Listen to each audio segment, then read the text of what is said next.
Good morning आप सभी को। कैसे हैं आप सभी लोग? गुड मॉर्निंग, जय हिंद।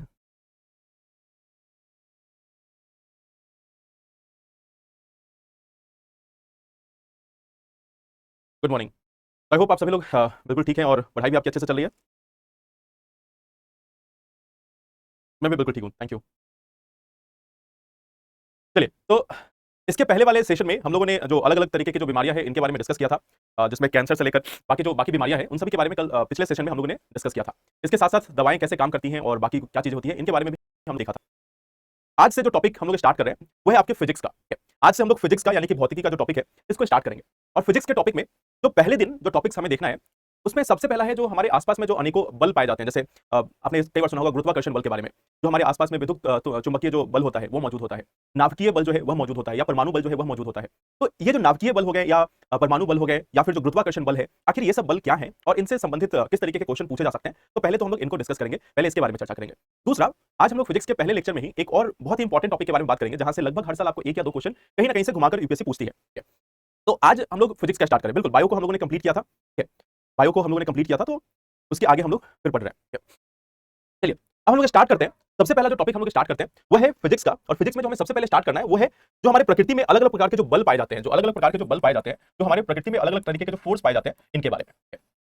देखो, अगर हम अपने आसपास में बात करें, ब्रह्मांड में कुछ ऐसे बल होते हैं जो लगभग सभी जगह मौजूद है। और ये मैं सिर्फ पृथ्वी की नहीं, पूरे ब्रह्मांड की बात कर रहा हूं कि पूरे ब्रह्मांड में कुछ ऐसे बल हैं जो हर जगह मौजूद है। और इन बल का हमारे जीवन में या फिर हमारे आसपास में जितनी भी चीजें हैं उन सभी पे काफी ज्यादा असर पड़ता है। उन सभी चीजों पर इनका काफी ज्यादा असर पड़ता है। और ऐसे चार बल हैं, ऐसे टोटल चार बल हैं, ऐसे टोटल चार फोर्सेज हैं जिनको आइडेंटिफाई किया गया है। चार फोर्स हैं जिनको आइडेंटिफाई किया गया है कि ये चार फोर्स पूरे ब्रह्मांड को एक तरीके से नियंत्रित करते हैं। उसमें जो अलग अलग जो घटनाएं होती है, अलग अलग जो क्रियाएं होती है, उन सभी को नियंत्रित करने में, उन सभी पर एक कंट्रोल रखने में इनका एक महत्वपूर्ण रोल होता है। तो आखिर ये फोर्सेज है क्या, आखिर ये बल क्या है, इसको हम लोग जानने की कोशिश करते हैं। चलिए, अभी एक बार अगर आप लोग का बाकी सारा डिस्कशन हो गया है तो एक बार अब ध्यान दे दीजिए, क्योंकि इसको एक बार में आप समझ आएंगे। इसको लेकर क्वेश्चंस आते हैं और पहले भी यूपीएससी ने क्वेश्चन पूछा है। लव कुश वॉइस जो है वो ऑलरेडी है, आप एक बार अपना माइक्रोफोन और बाकी चीजें चेक कर लीजिए, क्योंकि बाकी सभी लोगों को तो आई थिंक साउंड क्लियरली आ रहा है। चलिए, हाँ अनिका, बायो फिनिश हो गई है, हम लोग फिजिक्स पे आ रहे हैं। तो चलिए, हम लोग सबसे पहले स्टार्ट करते हैं कि आखिर वो चार बल है क्या, जिसके बारे में हम लोग बात करें कि आखिर चार बल होते क्या है। अब देखो, हमारे आसपास में चार ऐसे बल हैं जिसमें सबसे पहला है गुरुत्वाकर्षण बल। गुरुत्वाकर्षण बल यानी कि ग्रेविटेशनल फोर्स। जो गुरुत्वाकर्षण बल है उसको इंग्लिश में ग्रेविटेशनल फोर्स बोलते हैं। साथ ही साथ एक और है जो है विद्युत चुंबकीय बल। विद्युत चुंबकीय बल को इंग्लिश में बोलते हैं इलेक्ट्रोमैग्नेटिक फोर्स। इसको इंग्लिश में बोलते हैं इलेक्ट्रोमैग्नेटिक फोर्स। इसको इंग्लिश में बोलते हैं इलेक्ट्रोमैग्नेटिक फोर्स। इसके साथ साथ कुछ और बल हैं जिनको बोला जाता है प्रबल नाभिकीय बल या प्रबल परमाणु बल के रूप में इनको जाना जाता है। प्रबल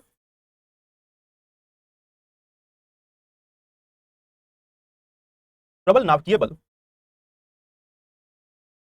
प्रबल नाभिकीय बल और दुर्बल नाभिकीय बल।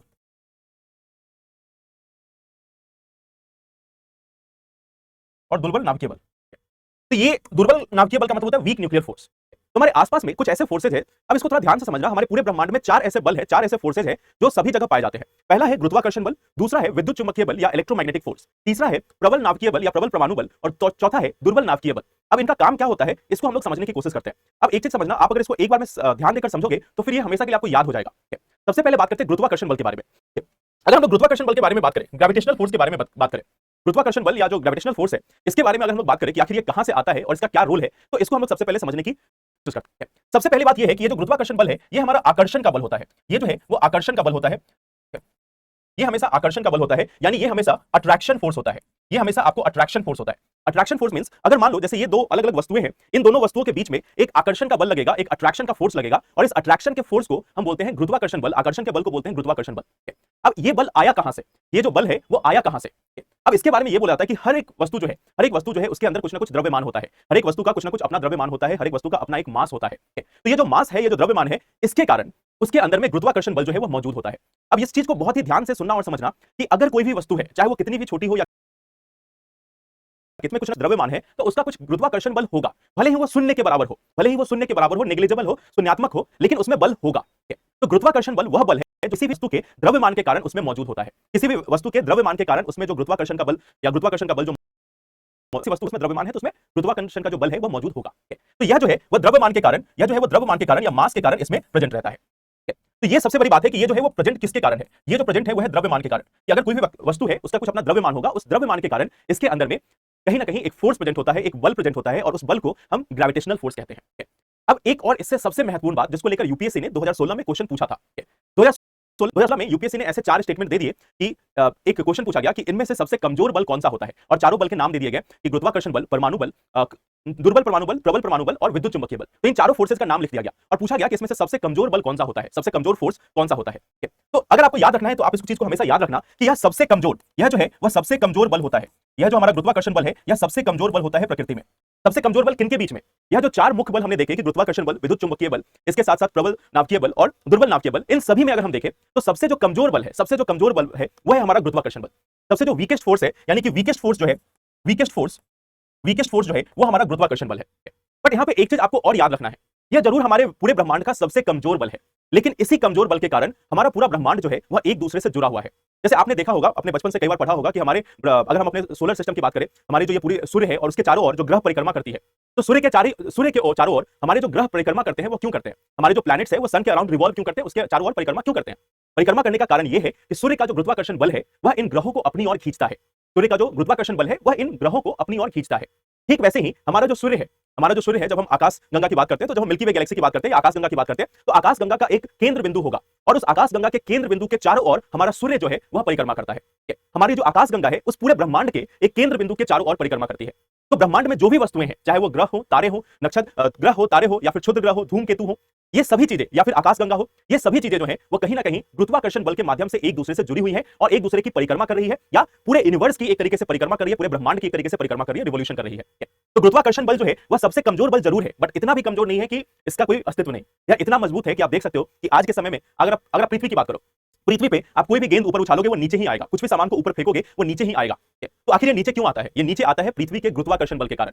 आप सभी को मालूम है कि जो ज्वार भाटा देखने को हमें मिलता है, जो टाइड देखने को मिलता है ओशंस में, जो ज्वार भाटा या टाइड देखने को मिलता है, वो कहां से आता है? वो भी हमें चंद्रमा की जो गुरुत्वाकर्षण बल है उसके कारण देखने को मिलता है। तो गुरुत्वाकर्षण बल बहुत ही कमजोर बल है, लेकिन इन चारों में, इसका मतलब ये नहीं कि पूरे नेचर में इसका कोई अस्तित्व नहीं, इन चारों के मुकाबले में यह कमजोर बल है। तो ये हमारा सबसे पहली बात है।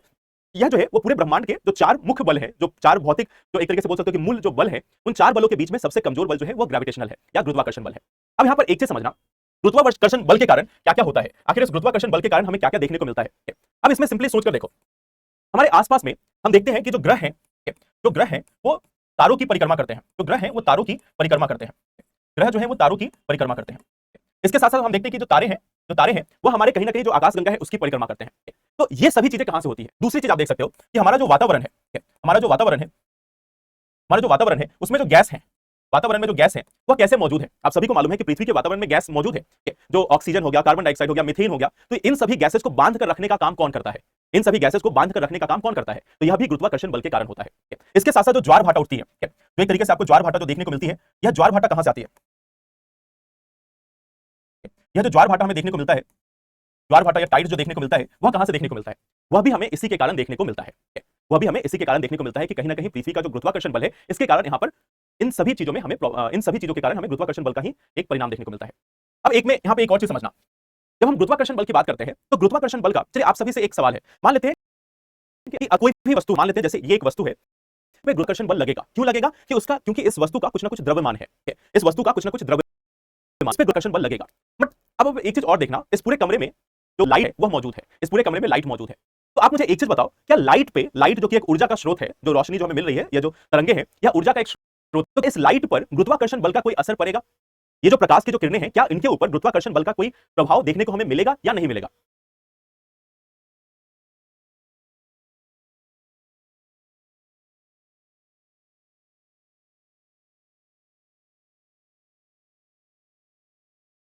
नहीं पड़ेगा?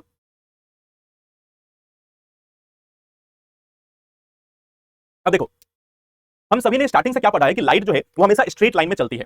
आप सभी ने एनसीईआरटी में या बचपन में क्लासेस में पढ़ा होगा कि यह जो लाइट है वो हमेशा स्ट्रेट लाइन में चलती है। अब इसी को लेकर यूपीएससी ने क्वेश्चन भी पूछ लिया था कि लाइट जो है वो ग्रेविटेशन के कारण डिफ्लेक्ट होगी या नहीं होगी, ग्रेविटी जो है वो लाइट को डिफ्लेक्ट करती है या नहीं करती है। तो मैं बस आपको एक सिंपल सा इसका उदाहरण जो है वो दिखाता हूं। देखो, मान लो ये समझो कि ये हमारा स्टार है। मेरे समझ से आप सभी को ये दिख रहा होगा, ये मान लो ये हमारा स्टार है, ये इसका एक्चुअल पोजीशन है, और यहाँ पे हमारा एक टेलीस्कोप लगा हुआ है। ये जो क्षेत्र है, इस क्षेत्र पे हमारा एक टेलीस्कोप जो है वो लगा हुआ है। अब ये जो लाइट है वो यहां से जैसे ही चल के इस टेलीस्कोप तक आ रहा है, टेलीस्कोप तक आने से पहले इसको रास्ते में एक ऐसा जगह मिला जहां पे ब्लैक होल था या फिर बहुत अधिक कोई भारी वस्तु जो है वह स्पेस में मौजूद थी। यह हमारा स्पेस को दिखा रहा है। यह जो पूरा जो जाल देखने को मिलता है इसको कई बार हमें स्पेस टाइम फैब्रिक के रूप में जानते हैं। यह हमारे ब्रह्मांड को दिखाता है, हमारे ब्रह्मांड के स्वरूप को दिखाता है। तो मान लो यहां से लाइट जो है, यहां से जो प्रकाश की किरण है वह चलना स्टार्ट हुई। प्रकाश की किरण जब इस टेलीस्कोप तक पहुंचनी थी उसके बीच में इसको कहीं ना कहीं एक ब्लैक होल जैसा कोई वस्तु मिल गया या फिर कोई और वस्तु मिल गया जिसका वजन बहुत ही अधिक था, जिसका जो द्रव्यमान है, जिसका जो मास है वो बहुत ही अधिक था। अब जब मास बहुत ही अधिक होगा तो उसमें हमें देखने को क्या मिलता है कि यह जो वस्तु है, सॉरी, यह जो प्रकाश की किरण है वह उस ग्रेविटेशन के कारण बेंड होती है, वह अपने रास्ते से बेंड होती है, वह अपने रास्ते पे मुड़ जाती है। और इस प्रकाश की किरणों के मुड़ने की जो क्रिया है उसको ग्रेविटेशनल लेंसिंग का नाम दिया गया। इसको बोला गया ग्रेविटेशनल लेंसिंग। जब भी ये प्रकाश की किरणें हमारे ब्रह्मांड में एक जगह से दूसरे जगह, मान लो एक बहुत ही दूर के तारे से आ रही है, किसी दूर के तारे से, किसी गैलेक्सी से यह जो प्रकाश की किरण आ रही है, इस प्रकाश की किरण को जब इस टेलीस्कोप तक पहुंचना था, उस टेलीस्कोप तक पहुंचने से पहले इसको रास्ते में कोई एक ऐसा जगह मिला जहां पे पूरा स्पेस टाइम जो है, इसको बोला जाता है स्पेस टाइम फैब्रिक। ये जो जाली के आकार का आपको दिख रहा है इसको स्पेस टाइम फैब्रिक बोलते हैं। और ऐसा माना जाता है कि अगर कोई बहुत ही अधिक द्रव्यमान की कोई वस्तु है या कुछ ऐसी चीजें हैं तो उसके कारण स्पेस टाइम फैब्रिक जो है वह मुड़ जाता है, वह एक तरीके से बेंड हो जाता है। और जब लाइट इसी स्पेस टाइम फैब्रिक से होकर आ रही थी तो इस स्पेस टाइम फैब्रिक में यह लाइट भी हमारी बेंड होती है और इस प्रक्रिया को बोलते हैं ग्रेविटेशनल लेंसिंग। इस प्रक्रिया को बोला जाता है ग्रेविटेशनल लेंसिंग, गुरुत्वाकर्षण लेंसिंग। और गुरुत्वाकर्षण लेंसिंग का सीधा मतलब है कि बहुत अधिक ग्रेविटी के कारण, बहुत अधिक गुरुत्वाकर्षण के कारण लाइट का यानी प्रकाश की किरणों का अपनी दिशा से भटकना, अपनी दिशा से मुड़ जाना, यह कहलाता है ग्रेविटेशनल लेंसिंग। तो ग्रेविटेशन यानी कि गुरुत्वाकर्षण भले ही पूरे ब्रह्मांड का सबसे कमजोर फोर्स है, सबसे कमजोर बल है, लेकिन इसके बावजूद यह इतना ताकतवर जरूर है कि लाइट को अपनी जगह से हिला सकता है, लाइट को अपनी जगह से बेंड कर सकता है। लाइट जो कि एक ऊर्जा का स्रोत है, यह पूरी तरीके से पार्टिकल भी नहीं है, यह पूरी तरीके से एक वस्तु भी नहीं है, लेकिन उसको भी बेंड कर सकता है, उसको भी प्रभावित कर सकता है। और इसी चीज को लेकर यूपीएससी ने क्वेश्चन पूछा था कि क्या लाइट ग्रेविटी से डिफ्लेक्ट होती है या नहीं होती है। आंसर इज होती है। लाइट जो है वो अपने पाथ से डिफ्लेक्ट होगी और इसी चीज को ग्रेविटेशनल लेंसिंग का नाम दिया गया है। तो ये चीज आपको यहां पे याद रखना है कि यहीं पे एक टर्म आएगा ग्रेविटेशनल लेंसिंग, ग्रेविटेशनल लेंसिंग। तो ये हमारा गुरुत्वाकर्षण बल के कारण होता है। गुरुत्वाकर्षण बल में ओवरऑल आपको क्या क्या चीजें याद रखनी है कि किसी भी वस्तु में गुरुत्वाकर्षण बल क्यों होता है, क्योंकि उसका कुछ द्रव्यमान है, उसका कुछ मास है। अब यह जो गुरुत्वाकर्षण बल है वह हमेशा एक आकर्षण का बल है। यह जो गुरुत्वाकर्षण बल है वो हमेशा एक आकर्षण का बल है और इस आकर्षण के बल के कारण जो पूरा ब्रह्मांड है वो एक दूसरे से जुड़ा हुआ है। इस गुरुत्वाकर्षण बल की हम बात करें तो इसका प्रभाव कई चीजों पर देखने को मिलता है, चाहे वो हमारा वातावरण हो, चाहे हमारे पूरे ब्रह्मांड का जो सिस्टम चल रहा है जिसमें ग्रह तारों की और चारों ओर परिक्रमा करते हैं। तारे जो है वह आकाशगंगा में परिक्रमा करते हैं, आकाशगंगा जो है वो पूरे ब्रह्मांड की परिक्रमा करती है और यह सभी आपस में जुड़े हुए हैं, एक दूसरे से संबंधित है इसी गुरुत्वाकर्षण बल के कारण। इसी गुरुत्वाकर्षण बल के कारण अगर हम किसी भी सामान को ऊपर फेंकेंगे, किसी भी वस्तु को ऊपर आते हैं, कारण हमारी पृथ्वी के चारों ओर एक गैस का वातावरण जो है वह मौजूद है। इसी गुरुत्वाकर्षण बल के कारण लाइट जो है, जो प्रकाश की किरण है, वह अपने रास्ते से भटक जाती है, बेंड हो जाती है, मुड़ जाती है और इसी को हम ग्रेविटेशनल लेंसिंग के रूप में जानते हैं। तो ये कुछ चीजें हैं जो आपको गुरुत्वाकर्षण बल के बारे में याद रखना है। अब आते हैं दूसरे बल के बारे में। दूसरा जो हमारा बल है वह है इलेक्ट्रोमैग्नेटिक फोर्स या विद्युत चुंबकीय बल। इलेक्ट्रोमैग्नेटिक फोर्स या विद्युत चुंबकीय बल। विद्युत चुंबकीय बल क्या है इसको हम समझने की कोशिश करते हैं। अब आप सभी को एक बेसिक चीज के बारे में आप सभी ने पढ़ा होगा क्लास 9th 10th में कि हमारे आसपास में जो भी वस्तुएं हैं, मान लो कोई भी वस्तु है, कोई भी वस्तु जो है वो किस चीज से बनी होगी, कोई भी हमारे आसपास की जो वस्तु है वो किस चीज से बनी होगी, वह बनी होगी हमारी एटम से। जो परमाणु है उससे बनी होती है हमारे आसपास की वस्तुएं। अब यह जो परमाणु है उसके अंदर क्या मौजूद होता है, उसके अंदर मौजूद होता है इलेक्ट्रॉन, प्रोटॉन। यानी कि उसके अंदर कुछ ना कुछ चार्ज पार्टिकल, यानी कि ऐसे वस्तुएं जिसपे आवेश हो, चाहे वो ऋणात्मक हो या धनात्मक हो, यानी कि पॉजिटिव हो या नेगेटिव हो, वह मौजूद होता है। इलेक्ट्रॉन और प्रोटॉन किसी भी वस्तु के अंदर में मौजूद रहेंगे। तो विद्युत चुंबकीय बल जो है वह ऐसा बल है जो इलेक्ट्रिक और मैग्नेटिक फील्ड, यानी कि विद्युत जो बल है और चुंबकीय जो बल है उसका एक कॉम्बिनेशन है, उसका साथ में आने से बनता है हमारा इलेक्ट्रोमैग्नेटिक फोर्स। अब आपका सवाल यह होना चाहिए कि आखिर ये चीजें साथ में आती ही क्यों है। इलेक्ट्रिक फोर्स एक जगह आए, मैग्नेटिक फोर्स अलग जगह आए, तो यह दोनों साथ में आती ही क्यों है। इलेक्ट्रिक फोर्स और मैग्नेटिक फोर्स आखिर एक साथ क्यों आए, ये सबसे पहला सवाल होना चाहिए कि हमारी जो विद्युत बल है और चुंबकीय बल है इनको अलग अलग होना चाहिए था, बट हम इनको साथ में क्यों पढ़ रहे हैं कि विद्युत चुंबकीय बल। या आपने कई बार पढ़ा होगा, जैसे अगर आप न्यूज़पेपर पढ़ते हैं या फिर अगर आपने बाकी सब्जेक्ट भी पढ़ा होगा तो कभी कभी आपने नाम सुना होगा विद्युत चुंबकीय तरंगे, इलेक्ट्रोमैग्नेटिक वेव, विद्युत चुंबकीय तरंगे। तो आखिर ये आती कहां से है और ये आपस में लिंक क्यों है, ये सवाल समझना आपके लिए बहुत ही जरूरी है कि ये आपस में लिंक क्यों है। अब आप मुझे एक चीज बताना, आप सभी ने एक सब्सटेंस के बारे में सुना होगा, इलेक्ट्रॉन। आप सभी इलेक्ट्रॉन के बारे में जानते हैं, इलेक्ट्रॉन के बारे में मुझे बताएं, इलेक्ट्रॉन क्या होता है।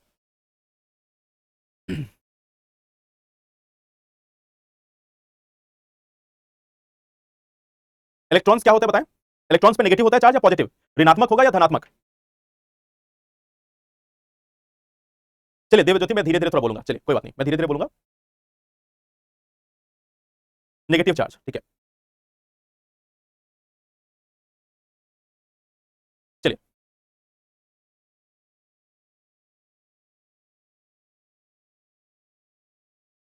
चलिए तो देखो, यह जो इलेक्ट्रॉन है हमारा, इस पे होता है नेगेटिव चार्ज, ऋणात्मक जो आवेश है वह हमें देखने को मिलता है।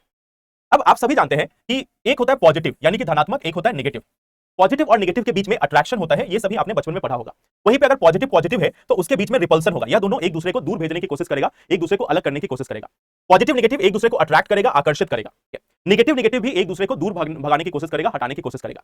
अब देखो, अब यहां पर एक सिंपल सी बात है कि अगर हम इस इलेक्ट्रॉन को देखें तो इलेक्ट्रॉन में पॉजिटिव और नेगेटिव चार्ज है, और इस इलेक्ट्रॉन के फ्लो के कारण जब यह इलेक्ट्रॉन मूव करता है, जब यह इलेक्ट्रॉन अपने दिशा में कहीं ना कहीं घूम रहा है, तो इस घूमने के कारण जो बल प्रोड्यूस होता है वो हमारा इलेक्ट्रिक फोर्स होता है। जब यह इलेक्ट्रॉन मूव कर रहा है, यानी कि जब यह इलेक्ट्रॉन चल रहा है, जब यह चार्ज जो है जब वो मूव करता है, तो हम उसको करंट कहते हैं। करंट है क्या? करंट का मतलब है चार्ज का, यानी कि आवेश अगर गति में हो, आवेश अगर गति में हो, आवेश अगर मूव कर रहा हो, तो उसके कारण एक इलेक्ट्रिसिटी जो है या करंट जो है वह पैदा होती है। इन्हीं इलेक्ट्रॉन्स या प्रोटॉन्स के कारण एक इलेक्ट्रिक फील्ड, यानी कि विद्युतीय बल जो है या इलेक्ट्रिक फोर्स या विद्युतीय बल जो है वह मौजूद होता है। और विद्युतीय बल का मौजूद होने का कारण है यह चार्ज, या जो पॉजिटिव या नेगेटिव चार्ज है, यह इसका जो इलेक्ट्रिक बल है, यानी कि विद्युत बल जो है वह इस पॉजिटिव या नेगेटिव चार्ज के कारण होता है। पॉजिटिव या नेगेटिव चार्ज के कारण, यानी कि धनात्मक या ऋणात्मक जो आवेश है, इसके कारण हमारा विद्युतीय बल जो है वह मौजूद होता है। ये तो हो गई एक बात। अगर कोई भी एटम है, कोई भी परमाणु है, परमाणु के अंदर में एक नाभिक होगा और इसके चारों ओर इलेक्ट्रॉन जो है वह मौजूद होंगे। एक न्यूक्लियस होगा और उसके चारों ओर जो एक तरीके से इलेक्ट्रॉन है वह मौजूद होंगे। अब इस इलेक्ट्रॉन में आप सभी ने स्टार्टिंग में पढ़ा होगा, या अगर आपने 10th तक पढ़ा है तो शायद आपने इससे ज्यादा नहीं देखा होगा, बट अब सिर्फ एक चीज याद रखना, यह जो इलेक्ट्रॉन है, जब हम क्वांटम फिजिक्स के बारे में पढ़ते हैं, तो उसमें यह कहा जाता है कि यह इलेक्ट्रॉन अपने जगह पर फिक्स नहीं होता। मींस ऐसा नहीं कि इसका हमने पोजीशन यहां पे रख दिया तो यह हमेशा यहीं पे पाया जाएगा, या अपने जगह पर कांस्टेंट स्थिर रूप से मौजूद नहीं होता। अगर कोई भी छोटा परमाणु है, उसके अंदर जो इलेक्ट्रॉन मौजूद है वह अपने पोजीशन पे, अपनी स्थिति पे फिक्स नहीं होता, स्थिर नहीं होता। वह कंटिन्यूअसली स्पिन करता रहता है, यानी कि अपनी ही जो धुरी होगी, अपना जो सेंटर होगा, उसी पे कंटिन्यूअसली ऑसिलेट करता रहता है, उसी पे वहीं पे घूमता रहता है। और इस घूमने की प्रक्रिया के कारण उसमें मैग्नेटिक फील्ड जो है वह भी देखने को मिल सकता है।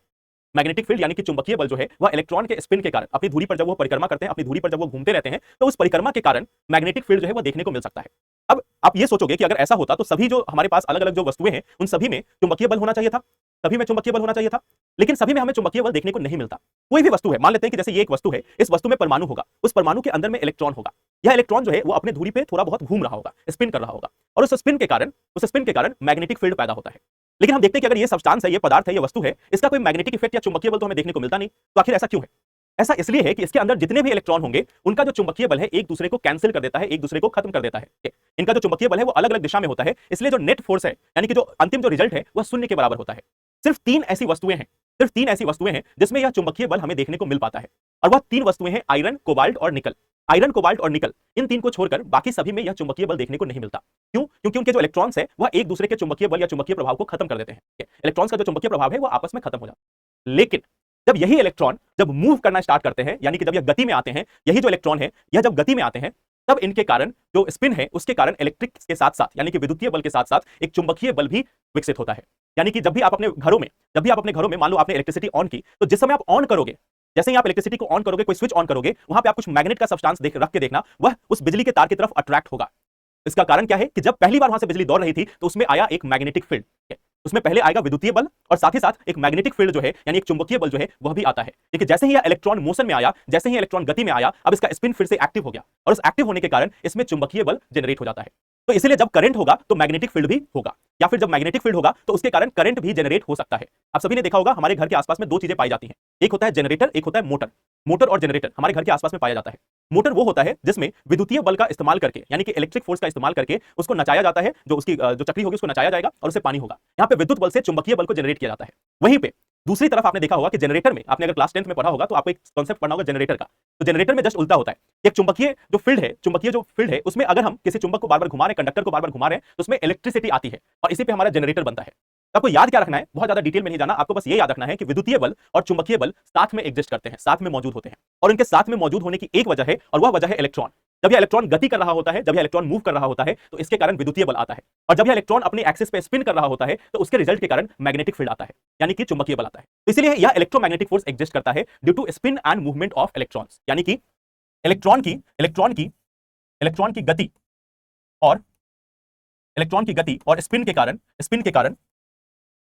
गति और स्पिन के कारण विद्युत चुंबकीय बल जो है वह मौजूद होता है। इलेक्ट्रॉन की गति और इसके स्पिन के कारण, स्पिन का मतलब होता है जो अपने एक्सिस पे जो घूम रहा है, उसके घूर्णन के कारण और इस गति के कारण हमें देखने को मिलता है कि विद्युत चुंबकीय बल मौजूद होता है। आई होप पहले ये क्लियर है कि विद्युत चुंबकीय बल होता क्या है।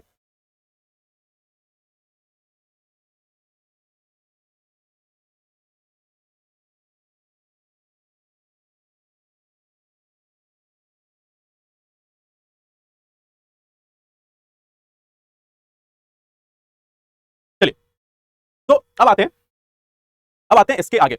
बस दो चीजें आपको यहां पे याद रखना है कि कोई भी इलेक्ट्रॉन है, इलेक्ट्रॉन एक आवेश वाली वस्तु है। इसके ऊपर आवेश होता है, ऋणात्मक आवेश यानी कि नेगेटिव चार्ज होता है। इलेक्ट्रॉन की जब गति हो रही होती है यानी कि इलेक्ट्रॉन अपनी जगह से घूम रहा होता है, तो इसके कारण करंट या इलेक्ट्रिक फोर्स या विद्युत बल जो है वह जनरेट होता है, वह उत्पन्न होता है। और इलेक्ट्रॉन जब घूम रहा होता है तो उसमें घूर्णन भी होती है, उसमें स्पिन भी होता है, और इस स्पिन के कारण एक चुंबकीय बल जो है वह भी मौजूद होता है। तो ये दोनों जो है, ये आपको बस याद रखना है कि घूर्णन और गति के कारण विद्युत चुंबकीय बल जो है वह मौजूद होता है। और यह विद्युत चुंबकीय बल पूरे ब्रह्मांड का दूसरा सबसे शक्तिशाली बल जो है,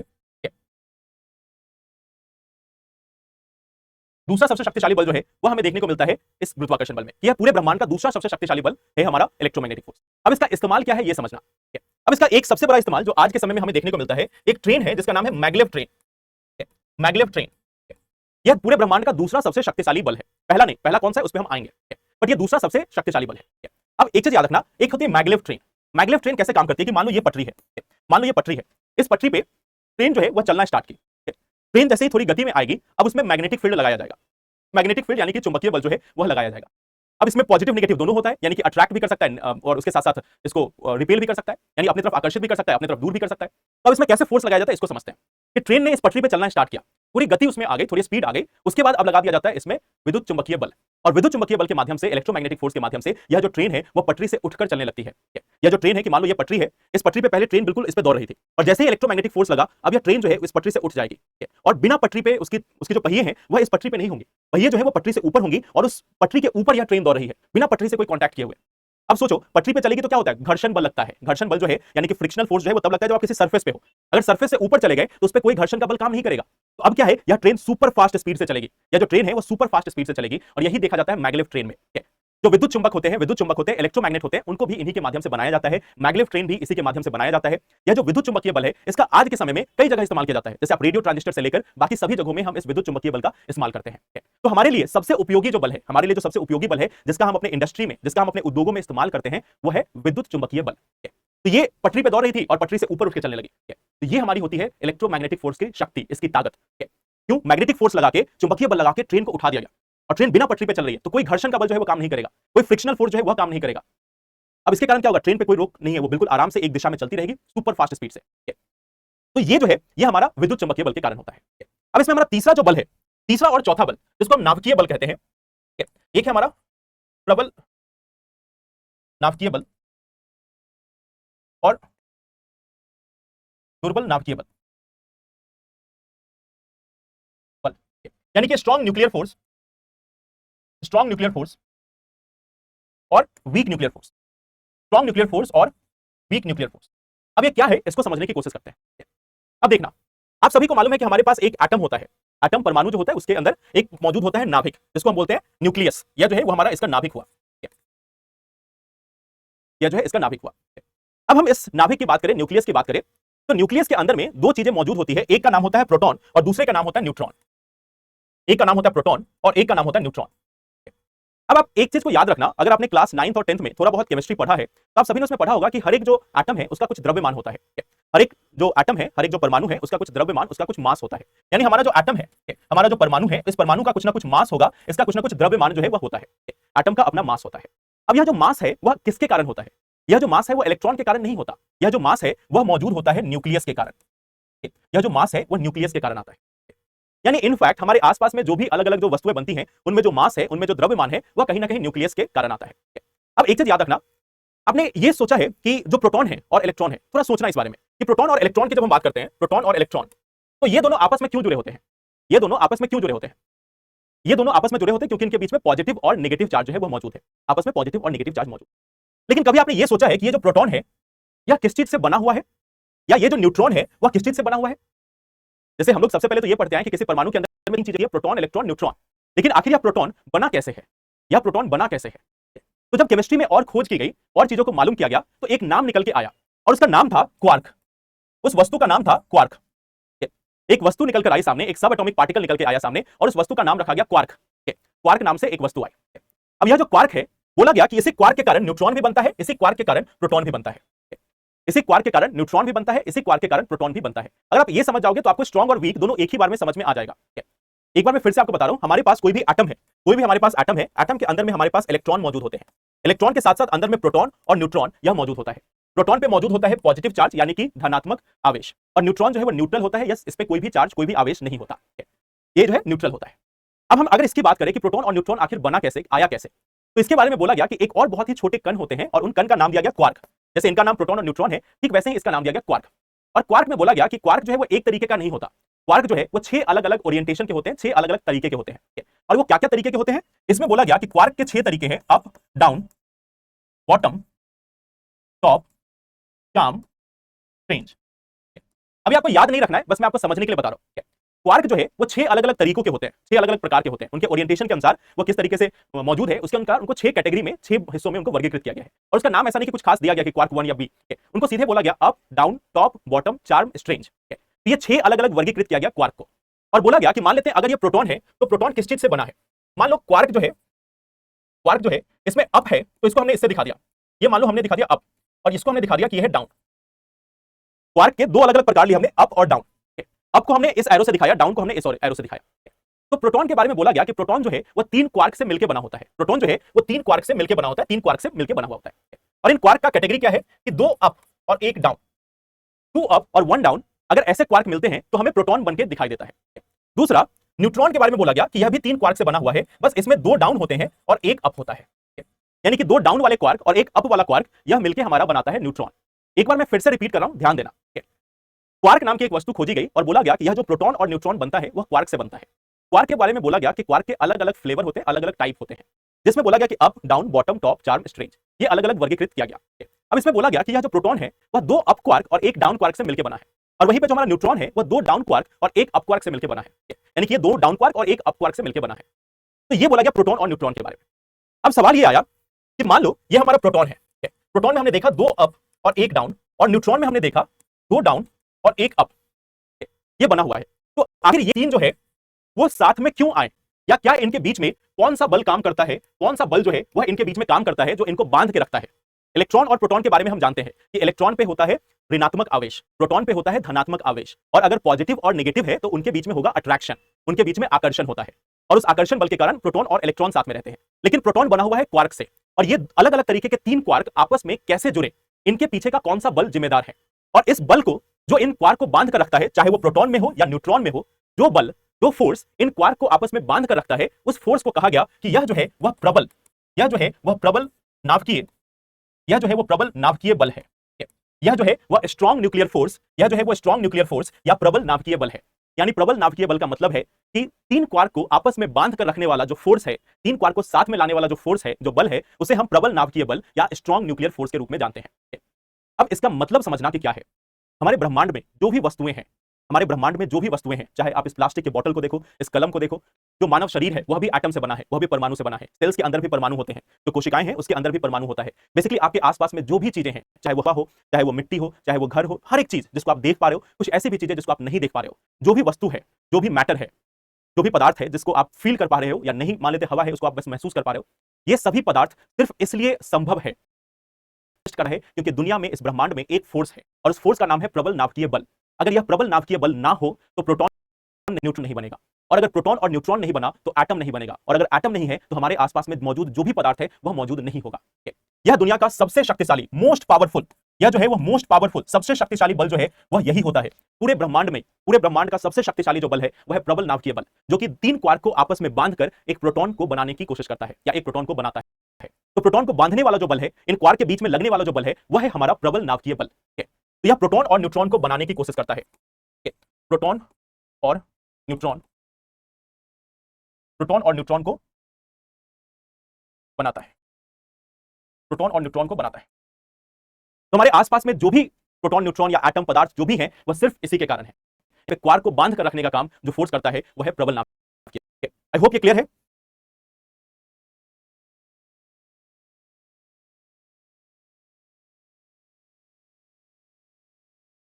हाँ, न्यूट्रॉन का मास होता है। देवांशु, अभी किस चीज की क्लास चल रही है, अब क्या क्वेश्चन पूछ रहे हो?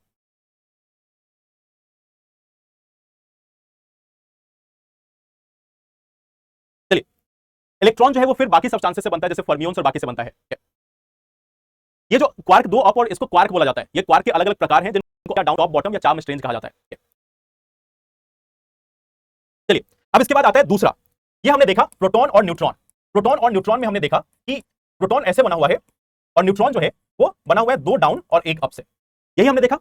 अब मान लो कि किसी भी कारण प्रोटॉन के ये जो दो स्ट्रक्चर हैं, किसी भी कारण ऐसा हो कि यह जो दो स्ट्रक्चर है उसमें से पहले क्या था, दो अप था एक डाउन था, बट किसी वजह से किसी और बल के कारण अगर इसका ओरिएंटेशन चेंज हो जाए, यानी एक जो अप वाला है वह डाउन में कन्वर्ट हो जाए, डाउन में परिवर्तित हो जाए। पहले हमने देखा यहां पे दो अप क्वार्क है एक डाउन क्वार्क है, बट किसी भी वजह से एक और जो अप क्वार्क है वह डाउन में हो जाए, तो अब यह प्रोटॉन होगा या न्यूट्रॉन होगा। अब आप इसकी संरचना देखोगे, इसकी बनावट देखोगे तो आपको मालूम चलेगा कि यह जो है वो न्यूट्रॉन हो चुका है। वहीं पे सोचो किसी बल के कारण अगर ये जो है ऐसा कन्वर्ट हो जाए कि इसके दो अप हो जाए और एक डाउन हो जाए, दो अप हो जाए और एक डाउन हो जाए, तो अब यह न्यूट्रॉन जो है कन्वर्ट हो गया, अब ये हो गया प्रोटॉन में। अगर इसकी ओरिएंटेशन चेंज हो जा रही है, अगर इसकी ओरिएंटेशन चेंज हो जा रही है, इसका जो स्वरूप है वो बदल जा रहा है, तो इस केस में यह दूसरे सब्सटेंस में कन्वर्ट हो सकता है। तो इस चीज को यहां पे समझना, एक प्रोटॉन से न्यूट्रॉन बन सकता है या एक न्यूट्रॉन से प्रोटॉन बन सकता है। न्यूट्रॉन और प्रोटॉन का आपस में बदलाव संभव है। न्यूट्रॉन और प्रोटॉन का आपस में बदलाव संभव है। अब हमने बोला कि इसके पीछे कोई ना कोई बल जो है वह जिम्मेदार होगा, इसके पीछे कोई ना कोई बल जिम्मेदार होगा। देखो ये क्वार्क को तोड़ नहीं रहा है, क्वार्क को अलग नहीं कर रहा है, ऐसा नहीं कि ये तीन क्वार्क है उसको अलग कर दिया गया, नहीं। इस क्वार्क में से एक का जो ओरिएंटेशन था, जो टॉप था, सॉरी जो अप था उसको डाउन कर दिया, जो अप था उसको डाउन कर दिया। यहां पे एक दो जो डाउन था उसमें से एक को अप कर दिया, अब यहां पे दो अप हो गए एक डाउन रह गया। तो जो ओरिएंटेशन चेंज करने के पीछे जो फोर्स रिस्पॉन्सिबल है, जिसके कारण प्रोटॉन से इलेक्ट्रॉन, सॉरी प्रोटॉन से न्यूट्रॉन या न्यूट्रॉन से प्रोटॉन बन सकता है, उस बल का नाम है दुर्बल, उस बल का नाम है दुर्बल नाभिकीय बल। इस बल का नाम है दुर्बल नाभिकीय बल। तो वह फोर्स, वह बल जिसके कारण एक प्रोटॉन न्यूट्रॉन में चेंज हो सकता है या एक न्यूट्रॉन प्रोटॉन में चेंज हो सकता है, उसका नाम है दुर्बल नाभिकीय बल। अब आपके मन में यह सवाल आ सकता है कि अभी हमने थोड़ी देर पहले पढ़ा कि जो प्रबल नाभिकीय बल है, जो प्रबल नाभिकीय बल है वह दुनिया का सबसे प्रबलतम बल है, यह सबसे शक्तिशाली बल है, सबसे प्रबलतम बल है। तो फिर यह दुर्बल नाभिकीय बल इसको कैसे बदल रहा है? देखो दुर्बल नाभिकीय बल प्रोटॉन को खत्म नहीं कर रहा है, प्रोटॉन को तोड़ नहीं रहा है। ऐसा नहीं कि इसने क्वार्क को अलग अलग कर दिया, क्वार्क को हटाया नहीं, इसने बस क्वार्क की जो ओरिएंटेशन थी उसको बदला, और ओरिएंटेशन बदलने के कारण यहां पर हमने देखा कि जो पदार्थ है वह बदल गया। पहले यह प्रोटॉन था न्यूट्रॉन में चला गया, या फिर न्यूट्रॉन था तो प्रोटॉन में चला गया। तो जो बल प्रोटॉन को न्यूट्रॉन में चेंज कर दे या न्यूट्रॉन को प्रोटॉन में चेंज कर दे, उसका नाम होता है दुर्बल नाभिकीय बल। यह जो है इसे बोला जाता है दुर्बल नाभिकीय बल। तो यह है weak nuclear force, weak nuclear force या दुर्बल नाभिकीय बल। अगर हम अरेंज करना चाहें तो ऐसे होगा कि सबसे ऊपर में आएगा स्ट्रॉन्ग न्यूक्लियर फोर्स, यानी कि प्रबल नाभिकीय बल जो है वो पूरे ब्रह्मांड का सबसे प्रबलतम बल है। दूसरा जो बल है वो आएगा इलेक्ट्रोमैग्नेटिक फोर्स, यानी कि विद्युत चुंबकीय बल जो है, जो विद्युत चुंबकीय बल है वो दूसरा सबसे शक्तिशाली है। तीसरे नंबर पे आएगा वीक न्यूक्लियर फोर्स। जो वीक न्यूक्लियर फोर्स है यानी कि दुर्बल नाभिकीय बल है वह तीसरा सबसे शक्तिशाली बल है। और जो सबसे कमजोर बल है वह है हमारा गुरुत्वाकर्षण बल या ग्रेविटेशनल फोर्स। ग्रेविटेशनल फोर्स, जो सबसे कमजोर है वह है ग्रेविटेशनल फोर्स यानी कि गुरुत्वाकर्षण बल। तो इस चीज को, इस सीक्वेंस को आपको याद रखना, यूपीएससी ने इसको लेकर सवाल पूछा था कि सबसे कमजोर बल कौन सा होता है। अब एक और चीज यहां पे बस सिंपल तरीके से समझ लो, ये हो गई स्ट्रेंथ की बात कि कौन कितना कमजोर है, कौन कितना ताकतवर है। अब आती है दूसरी बात कि कौन कितने दूर तक लग सकता है, किस फोर्स का प्रभाव, किस बल का प्रभाव सबसे दूर होगा।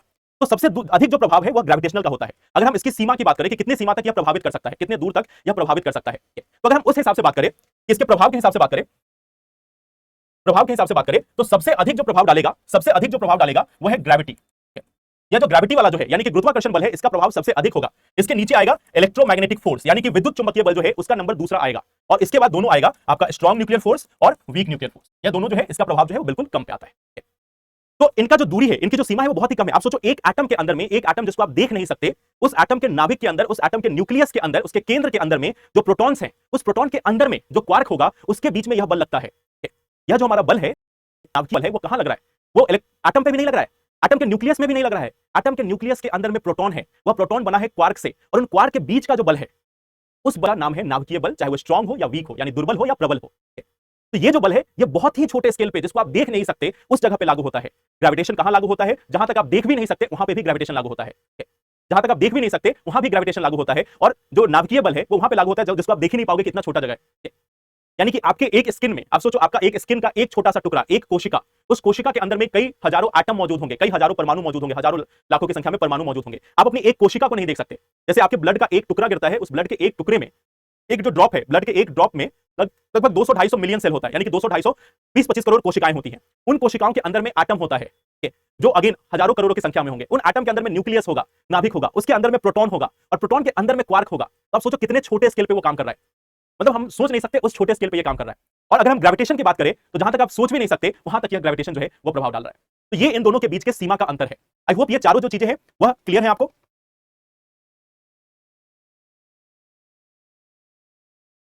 क्लास 3 घंटे की है, 11 बजे तक है। पानी वानी लेके बैठ जाइए।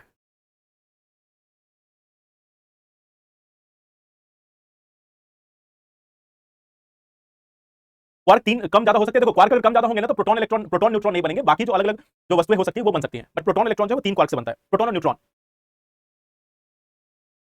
हम लोग अभी क्या पढ़ रहे हैं? परमाणु बम के बारे में पढ़ रहे हो। हाँ, सन का जो सन जो है, जो हमारा सूर्य जो है वो पृथ्वी से कितना गुना बड़ा है उसके बारे में भी हम लोग आज ही पढ़ेंगे, तो घबराए नहीं, उसके बारे में भी हम लोग आज डिस्कस करेंगे। चलिए, ये तो हो गए हमारे 4 बलों की बात। अब आते हैं कुछ नॉर्मल चीजें जो आप बचपन से पढ़ते आए हैं और मुझे मालूम है कि आप सभी को मालूम है। जैसे कि फर्स्ट लॉ ऑफ मोशन, यानी कि गति का पहला नियम, गति का पहला नियम, गति का दूसरा नियम और गति का तीसरा नियम। गति का पहला, दूसरा और तीसरा नियम। गति का पहला नियम, दूसरा नियम और तीसरा नियम, या फिर जिसको हम न्यूटन का पहला नियम, दूसरा नियम और तीसरा नियम भी बोलते हैं। तो आखिर ये है क्या, इसको हम थोड़ा समझने की कोशिश करते हैं। हालांकि एग्जाम के हिसाब से बहुत ज्यादा इंपॉर्टेंट नहीं है, बट फिर भी एग्जांपल के रूप में कभी कभी आपसे पूछा जा सकता है। तो गति का पहला नियम क्या कहता है, इसको एक बार समझने की कोशिश करते हैं। गति का पहला नियम आप सभी लोगों ने अपने आसपास में महसूस किया है। मान लो आप किसी दिन बस में बैठ के, कार में बैठ के या बाइक पे बैठ के जा रहे हो। बाइक चल रही है या फिर बस चल रही है या कार चल रही है, तो जब तक वो चल रही है आप बिल्कुल सीधा बैठे हो। जैसे ही ब्रेक लगती है आप आगे की तरफ झुक जाते हो। मान लेते हैं कि जैसे आप चल रहे हो, एक अवस्था में है आपकी गाड़ी जो है वो लगातार है, गाड़ी में जैसे ही ब्रेक लगेगी आप आगे की ओर झुक जाते हो और आगे की ओर झुक जाते हो। फिर मान लो गाड़ी रुक गई और अचानक से गाड़ी चलना स्टार्ट होती है, तो जैसे ही गाड़ी चलना स्टार्ट हो गया फिर पीछे की तरफ बेंड करोगे। तो यही है बेसिकली आपका न्यूटन का पहला नियम, कि अगर कोई भी वस्तु किसी भी समय पर, मान लेते हैं कि रेस्ट में है, कोई भी वस्तु किसी भी समय पर रेस्ट में है, मान लो जैसे ये वस्तु है, ये बॉटल है, ये रेस्ट में है। अगर मान लो मैंने अपने हाथ को इधर किया तो आपने देखा कि बॉटल पीछे की तरफ गिर गया। जैसे मान लो ये वस्तु है, ये यहाँ पर रेस्ट में है, जैसे मैं अपने हाथ को आगे बढ़ाया आपने देखा कि पीछे की तरफ बेंड होता है। तो पीछे की तरफ जो बेंड हो रहा है, या फिर जैसे ये लगातार चल रहा है और मैंने रोक दिया, ये लगातार चला था और मैं रोक दूं तो ये फिर आगे की तरफ बेंड होगा। और ये जो है वो हमारा न्यूटन का पहला नियम है या गति का पहला नियम है, कि अगर कोई भी वस्तु किसी भी समय स्थिर अवस्था में है, यानी रेस्ट मोशन, रेस्ट में है, तो अगर कोई भी वस्तु चलना स्टार्ट करेगी तो वह एक तरीके से अपने मोशन को रेजिस्ट करेगी। यानी कि अगर कोई भी वस्तु रेस्ट पे है, कोई भी वस्तु स्थिर है, रेस्ट पे है, या कोई भी वस्तु अगर मोशन में है, मान लो पहले अगर कोई रेस्ट में है, कोई भी सब्सटेंस जो है वो रेस्ट में है, कोई भी पदार्थ, कोई भी वस्तु, कोई भी ऐसा सब्सटेंस जो है वो रेस्ट में है, और अचानक से अगर मोशन स्टार्ट होगा तो वह उसको रोकने की कोशिश करता है, वह उसको रोकने की कोशिश करता है। या फिर अगर कोई पहले से मोशन में है और उसको रोका जा रहा है तो उस रोकने की अवस्था को भी चाहता है कि नहीं, हम रुके नहीं, हम चलते रहे। तो अगर रेस्ट में है तो वो रेस्ट में ही रहना चाहता है, और अगर मोशन में है तो मोशन में ही रहना चाहता है। और इसी चीज को कहा जाता है गति का पहला नियम, जो आप सभी ने अपने आसपास में देखा है, बस में पीछे आना या बस में आगे की तरफ झुकना। तो ये गति का पहला नियम है कि अगर कोई भी वस्तु रेस्ट पे है तो रेस्ट पे बने रहना चाहेगी, यानी स्थिर है तो चाहती है कि वो हमेशा स्थिर अवस्था में ही रहे। अगर कोई गति की अवस्था में है तो चाहती है कि वो हमेशा गति की अवस्था में बनी रहे। तो अपनी अवस्था को बनाए रखने की जो प्रवृत्ति है, अपनी जो अवस्था है, उस अवस्था को बनाए रखने की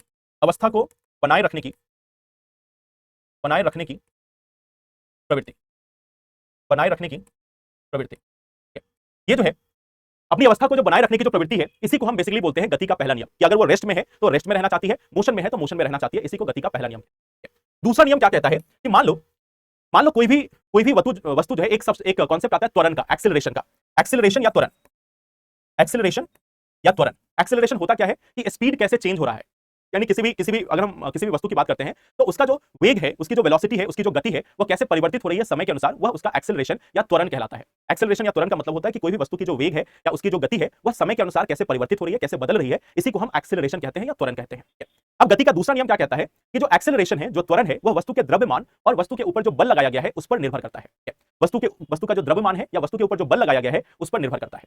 यानी कि इसमें बोला गया एक्सेलरेशन जो है वह फोर्स पे डिपेंडेंट है, जो त्वरण है वह बल पे निर्भर करता है, और एक्सेलरेशन जो है वह डिपेंड करता है उस वस्तु के द्रव्यमान पे भी,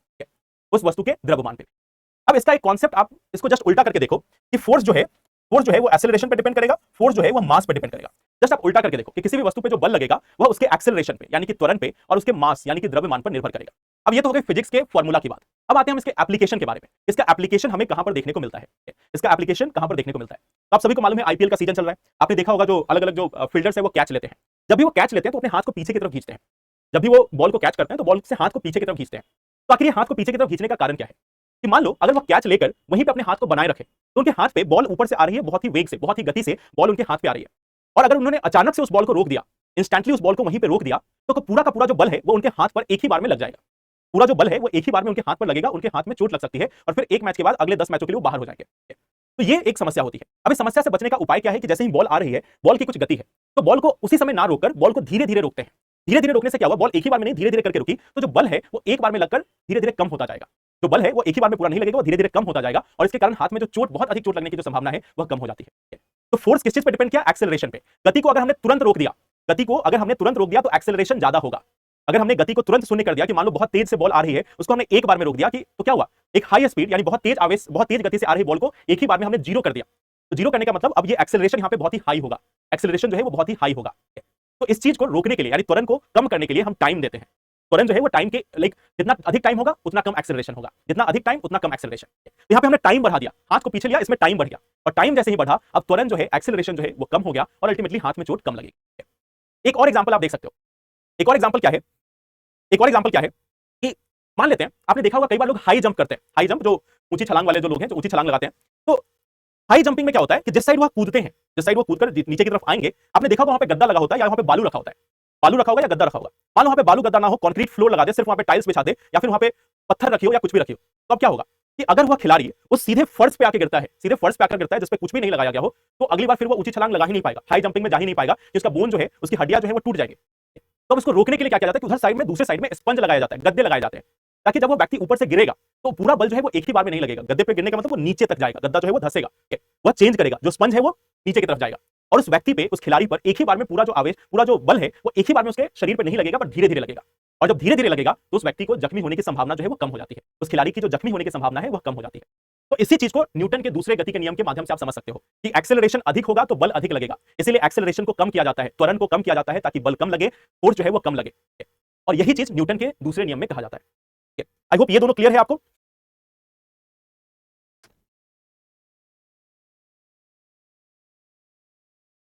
सैफ, आप जो बोल रहे हो वो क्लास के लिए ठीक नहीं है, तो आप सोच लो, उसके बाद मुझे बोलना पड़ेगा ब्लॉक करने के लिए।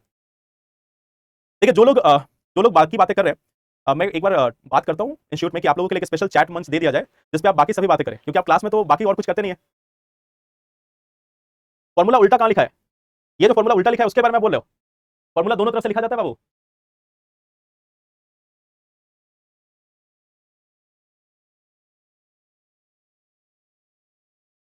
चलिए, क्लास 3 घंटे की है, क्लास 3 घंटे की है। अब आते हैं गति का तीसरा नियम।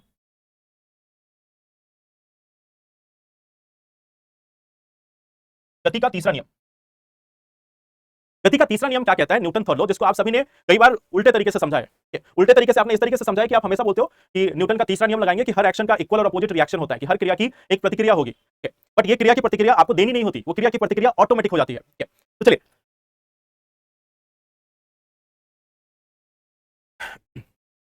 गति के तीसरे नियम के बारे में आते हैं। आप सभी लोगों से रिक्वेस्ट है, जो लोग बाकी सभी बातें कर रहे हैं प्लीज ना करें, क्योंकि फिर मुझे चैट डिसेबल करना पड़ेगा और वो अच्छा नहीं लगेगा। गति के तीसरे नियम की बात करते हैं। गति के तीसरे नियम में क्या कहा जाता है? हर क्रिया की एक विपरीत प्रतिक्रिया होगी, हर क्रिया की एक विपरीत क्रिया प्रतिक्रिया जो है वो होती है कि कोई अगर क्रिया हो रही है, कोई अगर क्रिया हो रही है तो उसके विपरीत एक प्रक्रिया जो है, प्रतिक्रिया जो है वो होगी, एक विपरीत प्रतिक्रिया जो है वह भी हमें देखने को मिलती है। अब इसका मतलब क्या होता है, इसको आप एक बार समझना। इसका मतलब सीधा आप ये बॉटल और ये पेन से समझना कि मान लो मैंने इस बॉटल से, सॉरी इस पेन से इस बॉटल पे हिट किया, इस पेन से इस बॉटल पे मैंने हिट किया, इस पेन पे इस बॉटल पे मारा। तो मान लो इस पेन के जरिए मैंने इस बॉटल पे एक बल लगाया, मान लेते हैं इस पेन के जरिए मैंने इस बॉटल पे एक बार बल लगाया, तो उसी समय में इस बॉटल के द्वारा भी इस पेन पे एक बल लगाया गया है ऑटोमेटिकली। ऑटोमेटिकली उसी समय विपरीत दिशा में एक बल जो है वह काम करेगा। और यही होता है न्यूटन के थर्ड लॉ ऑफ नियम में कि मान लो एक बॉक्स है, एक ये बॉक्स जो है वो रखा हुआ है, यहां पे एक व्यक्ति है, ये जो व्यक्ति है, यह जो व्यक्ति है, इस बॉक्स पे 10 न्यूटन का, न्यूटन आप सभी को मालूम है कि ये फोर्स का एक यूनिट होता है, कि 10 न्यूटन का एक बल जो है इस बॉक्स पे लगाया, इस बॉक्स पे इस दिशा में एक बल लगाया गया है इस व्यक्ति के द्वारा 10 न्यूटन का। ठीक उसी समय में इस व्यक्ति के ऊपर भी एक बल लगेगा, इस व्यक्ति के ऊपर भी एक बल लगेगा और वह भी 10 न्यूटन का ही होगा और वह अपोजिट दिशा में लगेगा, विपरीत दिशा में लगेगा। ऐसा नहीं कि बॉक्स बाद में बदला लेने आएगा कि अच्छा तुमने उस समय मेरे ऊपर बल लगाया था तो मैं बदला लेने तुमसे आया हूं, नहीं, ये उसी समय में, बिल्कुल उसी समय में विपरीत दिशा में एक दूसरा बल ऑटोमेटिक ढंग से काम करता है। तो चालित ढंग से दूसरा जो बल है वह काम करेगा। तो अगर इस व्यक्ति ने इस बॉक्स पे 10 न्यूटन का फोर्स लगाया है तो ठीक उसी समय में यह जो बॉक्स है इस व्यक्ति पर 10 न्यूटन का फोर्स ऑटोमेटिक लगा चुका होता है। तो इसको ऐसा नहीं कि बाद में लगाने आना है। जैसे आप सभी इसका मिसयूज क्या करते हो कि जनरली बोला जाता है ना कि मान लो आपके कोई फ्रेंड है, आपके फ्रेंड ने आपको एक थप्पड़ लगा दिया, आप बोलते हो कि नहीं क्योंकि तुम्हारी तरफ से एक क्रिया थी कि तुमने मुझे एक थप्पड़ लगाया तो मैं भी तुम्हें एक थप्पड़ लगा रहा हूं। तो वो न्यूटन का तीसरा लॉ नहीं हुआ, वो आपका अपना नियम है। जैसे अगर कोई मान लेते आपके फ्रेंड है, आपके फ्रेंड ने ऐसे ही हंसी मजाक में आपको एक थप्पड़ लगा दिया, तो जब आपके फ्रेंड आपको एक थप्पड़ लगा रहे थे तो उसके हाथ के द्वारा आपके ऊपर एक बल लगा और ठीक उसी समय में आपका जो शरीर है उसके थ्रू उस व्यक्ति के ऊपर भी एक बल उसी समय लग चुका है। उसी समय एक बल जो है वो लग चुका है, तो आपको दोबारा लगाने की जरूरत नहीं है। ऐसा नहीं कि आपने आपको एक थप्पड़ मारा आपके दोस्त ने तो आप न्यूटन का तीसरा नियम गलत कोट करके उसको भी एक थप्पड़ लगा दो, नहीं। इसका सिंपल सा मतलब है कि अगर आपके फ्रेंड ने आपको हिट किया है तो ठीक उसी समय आपके बॉडी के द्वारा प्रतिक्रिया दे दी गई है, उसके हाथ पर भी चोट लगेगी। तो इसलिए आप इसका गलत इस्तेमाल मत करना कि न्यूटन का तीसरा नियम बोलता है कि हर क्रिया की विपरीत प्रतिक्रिया देखने को मिलेगी, वो ऑटोमेटिक होती है, उसमें आपको फिजिक्स को हेल्प नहीं करना है, ठीक है। तो ये चीज आपको ध्यान रखना है, ये क्रिया की विपरीत प्रतिक्रिया जो है वो ऑटोमेटिक होती है, न्यूटन का ये तीसरा नियम है, या गति का तीसरा नियम इसको बोलते हैं। अब इसका इस्तेमाल कहां है इसको देखते हैं। आप सभी ने देखा होगा रॉकेट वगैरह जो लॉन्च होते हैं, जो रॉकेट लॉन्च होते हैं, रॉकेट लॉन्च करने में क्या किया जाता है कि मान लो ये हमारा रॉकेट है, ये हमारा रॉकेट है। आपने देखा होगा कि जब रॉकेट लॉन्च हो रहा होता है तो रॉकेट के द्वारा भारी मात्रा में जो गैस है वह नीचे की तरफ निकलती है। जब हम रॉकेट को लॉन्च करते हैं तो भारी मात्रा में गैस जो है वो नीचे की तरफ जाती है, और गैस के द्वारा पृथ्वी पर एक बल लगाया जाता है, उस गैस के माध्यम से पृथ्वी के ऊपर एक बल लगाया जाता है, और पृथ्वी इस रॉकेट के ऊपर में दूसरा बल लगाती है। पहले इस रॉकेट के द्वारा पृथ्वी पर एक बल लगाया गया, मान लो रॉकेट ने 500 न्यूटन का बल लगाया पृथ्वी के ऊपर गैस के माध्यम से। ठीक उसी समय में इस रॉकेट पर दूसरा बल लगाया जाएगा पृथ्वी के द्वारा, जो उसको 500 न्यूटन के फोर्स से ऊपर की ओर धकेलेगी, और फिर यह ऊपर आसमान में जाएगा। तो जो बल लगता है वह पृथ्वी के द्वारा लगाया जाता है, और हम जो बल लगाते हैं वो पृथ्वी के ऊपर लगाते हैं। तो यही नियम कहता है न्यूटन का, जब आप रॉकेट को लॉन्च करते हो तो ठीक ऐसे ही वह काम करता है। हर क्रिया की एक विपरीत प्रतिक्रिया देखने को उसी समय मिल जाती है। तो जैसे ही रॉकेट नीचे की तरफ फोर्स लगाना स्टार्ट करेगा, ठीक वैसे ही जो पृथ्वी है वह रॉकेट पर एक फोर्स लगाना स्टार्ट कर देगी। इसी के साथ साथ आपने देखा होगा कि जो सोल्जर्स होते हैं, जो सैनिक होते हैं, या फिर आपने पुलिस वाले को भी देखा होगा कि जब वो राइफल से कहीं पे शूट करते हैं, मान लो ट्रेनिंग चल रही है, ट्रेनिंग में जब वो बंदूक चला रहे हैं, तो आपने देखा होगा जब भी बंदूक चलती है बंदूक पीछे की तरफ आती है, बंदूक जो है वो पीछे की तरफ आती है। तो ऐसा क्यों होता है? देखो, बंदूक के द्वारा उसमें जो गोली मौजूद थी उसके ऊपर एक बल लगाया गया, बंदूक के द्वारा, बंदूक में जो स्प्रिंग है उसके द्वारा उस बुलेट पे जो गोली थी उसके ऊपर एक बल लगाया गया। ठीक उसी समय जितना बल गोली लगा है उतना ही बल उस राइफल पे भी लगा है, उस राइफल पे भी उतना ही बल लगा है जितना कि उस गोली पे लगा था, और तभी वो राइफल जो है वो पीछे की तरफ आती है।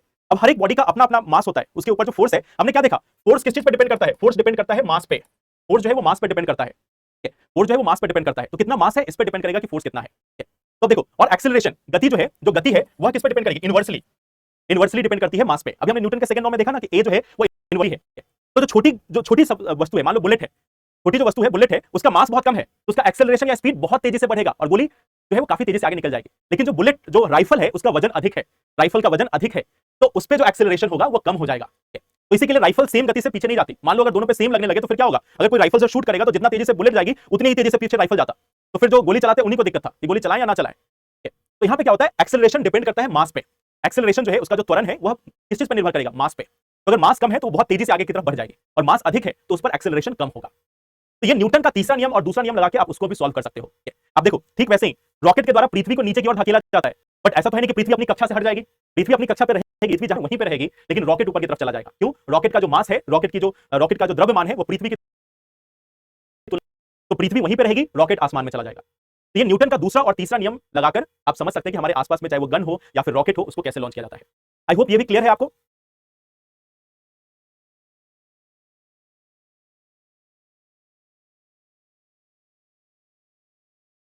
हाँ, गन से चोट भी लग जाती है, बिल्कुल। थर्ड लॉ सेकंड लॉ से मैच कैसे नहीं कर रहा है?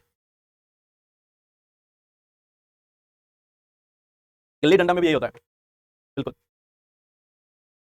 संतोष, देखो, थर्ड लॉ और सेकंड लॉ नहीं होता, एक दूसरे का कॉन्ट्राडिक्टरी नहीं है, एक दूसरे का अपोजिट नहीं है। सेकंड लॉ जो है वो फोर्स और एक्सेलरेशन के बीच के संबंध को दिखाता है, यानी कि बल और त्वरण के बीच के संबंध को दिखाता है। ग्रेविटेशनल फोर्स सबसे कमजोर है तो ग्रेविटी के बाद कैसे ईएमएफ? उस समय मतलब आपने ध्यान नहीं दिया, उस समय मैंने बताया उसके रेंज के बारे में, उसकी सीमा के बारे में कि कितने दूर तक लगता है।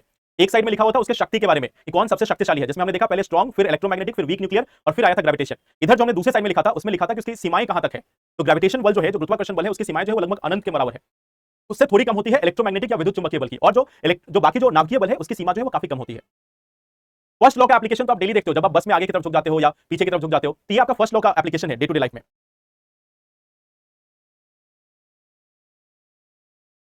और गोली उल्टी या पीछे आ जाती है, अगर राइफल खराब होगा तो होगा।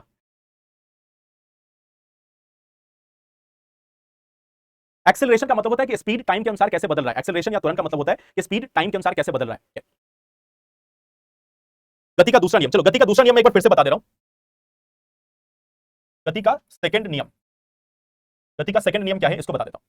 गति का जो सेकंड नियम है उसमें जो बल का और जो त्वरण है उसके बीच का क्या रिलेशन है, इसके बीच का क्या संबंध है, इसको बताने की कोशिश की गई थी न्यूटन साहब के द्वारा। तो इसमें न्यूटन साहब ने बताया कि जो एक्सेलरेशन है, जो त्वरण है, वह डिपेंड करता है फोर्स पे। जो एक्सेलरेशन का मतलब त्वरण जो है वह बल पे यानी फोर्स पे डिपेंड करता है। आप जितना अधिक फोर्स लगाओगे उतना अधिक एक्सेलरेशन होगा। जैसे आप समझो कि मान लो ये जैसे मान लेते हैं कि ये जैसे एक कोई भी वस्तु है, अगर हम इसको धीरे से ऊपर फेंकेंगे तो थोड़ी इसमें एक्सेलरेशन आएगी, जैसे हम इसको धीरे से फेंका तो थोड़ी एक्सेलरेशन आएगी। अगर हम इसको तेज भेजेंगे, अगर इसको हम तेज से फेंकेंगे तो इसमें और तेज गति आएगी। तो सबसे पहला तो गति का जो दूसरा नियम है वो यह बोलता है कि बल में और जो त्वरण है इसमें डायरेक्ट संबंध है, जितना अधिक फोर्स होगा उतना अधिक उसमें त्वरण होगा। त्वरण का मतलब होता है गति कितनी तेजी से परिवर्तित हो रही है।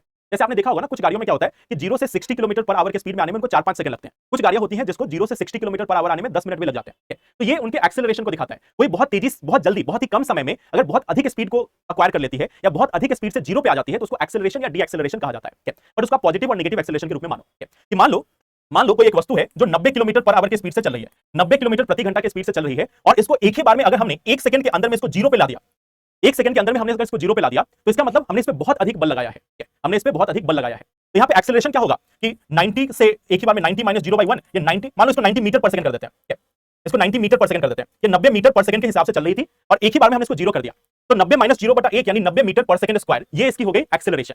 और वहीं पे सोचो कि इस 90 से 0 लाने में अगर हमने 5 सेकंड का समय ले लिया, 90 से 0 लाने में हमने 5 सेकंड का समय ला दिया, तो अब क्या होगा 90 माइनस 0/5, और 90 माइनस 0/5 हो गया 18 मीटर पर सेकंड स्क्वायर। तो एक बार हमने 0 सेकंड के अंदर में हमने इसको, सॉरी 1 सेकंड के अंदर में हमने इसको 0 कर दिया स्पीड, तो इसमें क्या हुआ, यहाँ पे एक्सेलरेशन आया 90 मीटर पर सेकंड स्क्वायर, ये इसकी त्वरण थी। दूसरे में हमने देखा कि 90 से 0 लाने में हमने 5 सेकंड का समय लिया, तो 90 माइनस 0/5 यानी अब इसकी जो त्वरण है वो 18 मीटर पर सेकंड हो गई। अब इस दोनों केस में देखो फोर्स किसमें अधिक होगा, फोर्स एक्सेलरेशन के बराबर है। तो ये मान लेते A1 और A2, यहाँ पे मान लेते A1 और A2। तो पहला जो F1 है वह किसके अनुपात में होगा, 90 मीटर पर सेकंड के स्क्वायर में। मान लेते दोनों का मास भी सेम है, मास जो है वो सेम है, m मान लेते हैं। F1 और F2 जो है उसमें मास जो है वो सेम है, तो एक जो है वो 90 से गुना होगा और एक जो है वो 18 से गुना होगा। तो किस पे अधिक बल लगा, मान लेते हैं इन दोनों का मास 10 kg है, तो 10 को आप मल्टीप्लाई कर दो 90 से और एक जगह 10 को मल्टीप्लाई कर दो 18 से। फोर्स का मतलब होता है force equal to mass into acceleration, यानी कि द्रव्यमान गुणे त्वरण। तो एक में 10 गुणे 90 लगा, दूसरे में 10 गुणे 18 लगा। तो मतलब हम क्या देख रहे हैं कि अगर हम एक्सेलरेशन को कम कर रहे हैं तो फोर्स भी कम होगा, अगर हम एक्सेलरेशन को बढ़ा रहे हैं तो बल भी अधिक होगा। यही चीज को बताया गया न्यूटन के दूसरे नियम के बराबर या न्यूटन के दूसरे गति के नियम के अनुसार। तो इसी चीज को आप अप्लाई करो, दोबारा से सोचो कि जो एक तरीके से मान लो बॉल को कैच करते हैं, कि कोई प्लेयर जो है वो बॉल को कैच कर रहा है, तो एक ही बार में अगर उसने मान लो बॉल आ रही थी तेजी से, उसने एक ही बार में रोक दिया, तो क्या हुआ, यहाँ पे एक्सेलरेशन बहुत अधिक होगा, एक्सेलरेशन जो है वो बहुत ही अधिक होगा। ये 90 माइनस 0 नहीं, 0 माइनस 90 होता है, ये 0 माइनस 90 होता है, इसको आप उल्टा लिख लेना, 0 माइनस 90, 0 माइनस 90, नेगेटिव में है 0 माइनस 90। तो अब यहाँ पर देखो ये 10 गुने 90 यानी इसका जो मान होगा वो बहुत ही अधिक होगा, और ये 10 गुने 18 तो इसका मान जो है वो कम होगा। अगर मान लो बॉल को तुरंत रोक दिया तो हाथ में जो बल है वो बहुत ही अधिक लगेगा, लेकिन वहीं पे धीरे धीरे रोका, 2-3 सेकंड का समय ले लिया, तो हाथ में जो बल लग रहा है वो कम हो जाएगा, हाथ में जो बल लग रहा है वो कम हो जाएगा। तो यही चीज बोला गया न्यूटन के दूसरे नियम के बराबर कि फोर्स जो है वो एक्सेलरेशन पे है। तो इसको आप ऐसे भी लग सकते हो कि फोर्स जो है वो एक्सेलरेशन या एक्सेलरेशन जो है वो फोर्स पर निर्भर करता है। मास तो लगभग एक वस्तु के बारे में बात करें तो उसका मास तो नहीं बदलेगा, ऐसा तो नहीं बॉल को आपने ऊपर फेंका तो 5 kg का था, नीचे आ रहा था तो 2 kg का हो गया, मास तो उतना ही रहेगा। तो इसमें यह बोला गया कि जो त्वरण है वो बल के डायरेक्टली प्रोपोर्शनल है, उसके सीधा समानुपाती है, और या फिर आप बोल सकते हो कि बल जो है वो सीधा एक्सेलरेशन के समानुपाती है। तो यही चीज न्यूटन के दूसरे नियम में बताया गया। आई होप अब क्लियर है।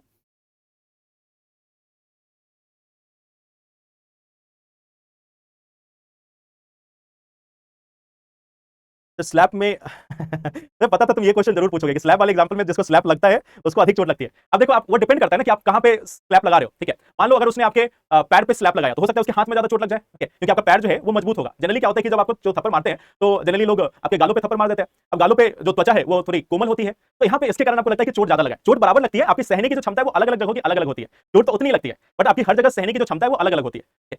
जैसे मान लो कई बार आपने देखा होगा कुछ बच्चे होते हैं जो लगातार पिटाई खाते हैं, तो एक समय के बाद ऐसा आता है कि उनको कोई एक थप्पड़ लगा भी दे तो उनको फर्क नहीं पड़ता, उन्होंने इतनी पिटाई खा ली है क्योंकि जो त्वचा है वो मजबूत हो गई है। तो उस पर डिपेंड करता है।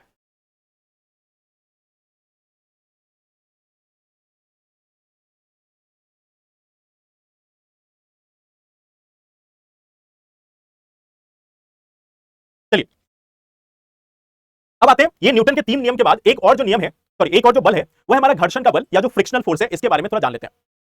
एक हमारा और फोर्स होता है फ्रिक्शनल फोर्स या घर्षण का नियम, घर्षण बल। फ्रिक्शनल फोर्स या घर्षण का जो बल है इसके बारे में समझ लेते हैं। जैसे मान लो कि ये कोई एक सरफेस है, ठीक है, मान लो ये कोई सरफेस है, इस सरफेस पे अगर कोई दूसरी जो वस्तु है वो घूमने की कोशिश करती है, मान लो ये एक सरफेस रखा हुआ है, इस सरफेस के ऊपर कोई दूसरी वस्तु जो है वो चलने की कोशिश करती है, तो इस चलने की कोशिश में उसको परेशानी आती है। जैसे एक एग्जांपल के तौर पे ले लो, आप सभी के घर में कहीं ना कहीं एक अलमीरा रखा होगा, कहीं ना कहीं एक अलमीरा जो है वो रखा होगा। आप उस अलमीरा पे एक बार फोर्स लगा के देखना, अपने रिस्क पे, हो सकता है आपको घर वाले उसके लिए वो अभी न्यूटन का तीसरा नियम जो है वो लगा दे, बट उसके पहले आप ये देखना कि मान लो ये कोई अलमीरा रखा हुआ है, अलमीरा पे अगर आप फोर्स लगाओगे, आप बल लगाओगे, तो हो सकता है स्टार्टिंग में वो ना फिसले। अगर आपके पास कम ताकत है, कम आप बल लगा पा रहे हो, तो ये आगे बढ़ पाए ऐसा मुश्किल है, ये आगे बढ़ पाए ऐसा मुश्किल है। लेकिन अगर मान लो आप थोड़े बड़े हो जाओ, आप में और शक्ति आ जाए, फिर आप देखोगे कि इस पे आप बल लगा रहे हो तो ये मूव कर रहा है। लेकिन ये आखिर अपने जगह से मूव क्यों नहीं कर पा रहा था? ऐसा तो नहीं आप उसको उठा के रख रहे थे, आप उसको बस हटाने की कोशिश कर रहे थे, उस जगह से मूव कराने की कोशिश कर रहे थे, उस जगह से धकेल कर दूसरी तरफ ले जाने की कोशिश कर रहे थे। ऐसा नहीं कि आप उसको उठा रहे थे। उठाने में तो समझ में आता है कि उस पे ग्रेविटेशन काम कर रही है। तो अगर उठाते तो आपको समझ में आता है कि उस पे पृथ्वी का गुरुत्वाकर्षण बल काम कर रहा है, तो इसके कारण चलो आप नहीं उठा पा रहे हो या भारी लग रहा है। लेकिन आप उसको उठा नहीं रहे, आप उसको सिर्फ अपनी जगह से हटाने की कोशिश कर रहे हो। फिर भी ये हटने में मुश्किल होती है। तो आखिर इसके पीछे क्या वजह है? अब देखो, मान लो कोई भी सरफेस है, कोई भी अगर सतह है, किसी भी सतह को आप देखोगे तो सतह जो है, चाहे भले ही आपके घर में टाइल्स लगा हो या सिंपल फ्लोरिंग किया हो या मिट्टी हो, कुछ भी हो, तो आपको देखने को मिलेगा कि उस सतह पे अगर आप माइक्रोस्कोप से देखोगे तो वो सतह जो है वो आपको कुछ इस तरीके की दिखेगी। अगर आप उसको माइक्रोस्कोप के माध्यम से देखोगे तो ये सतह जो है आपको कुछ इस तरीके से दिखेगी। वो प्लेन नहीं है, बल्कि थोड़ी उभरी सतह रहेगी। ऊबड़ खाबड़ सतह जो है वो आपको देखने को मिलती है। ठीक ऐसे ही यह जो आपका अलमीरा है, इस अलमीरा में भी आप देखोगे कि इसका जो सतह है, वह अलमीरा का सतह भी ऐसा नहीं कि प्लेन है, वह भी ऊबड़ खाबड़ सतह जो है वो वहां पे भी देखने को मिलती है।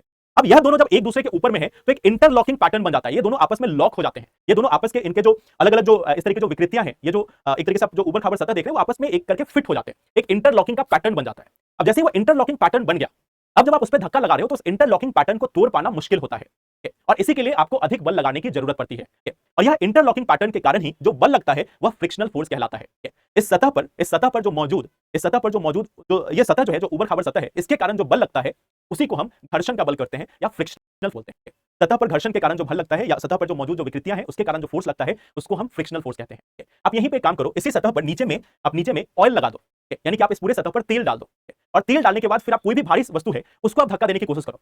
कोई ऐसी जगह जहां पे आपने पूरे सतह पर तेल लगा दिया है और तेल लगाने के बाद यानी इस पूरे एरिया पे आपने तेल जो है वो भर दिया। तेल लगाने के बाद इस पूरे सतह पर आपने तेल फैला दिया और उसके बाद अब आप इसको धक्का देने की कोशिश करो। एक ही बार में आप देखोगे कि आप भले ही कम शक्तिशाली हो, भले ही एक एक हो सकता है कि आप 15 साल 20 साल के बच्चों को भी बोलोगे तो वह भी उस अलमीरा को आगे बढ़ाने में हेल्प कर सकता है, वो आगे बढ़ा सकता है। क्यों? क्योंकि उस पे जो घर्षण का बल जो है वो काम नहीं कर रहा है, क्योंकि जो ऑयल है, जो तेल है, उसमें घर्षण का बल बहुत ही शून्य के बराबर होता है या बहुत ही कम होता है। तो ये सिंपल सा लॉजिक लगता है फ्रिक्शन फोर्स में।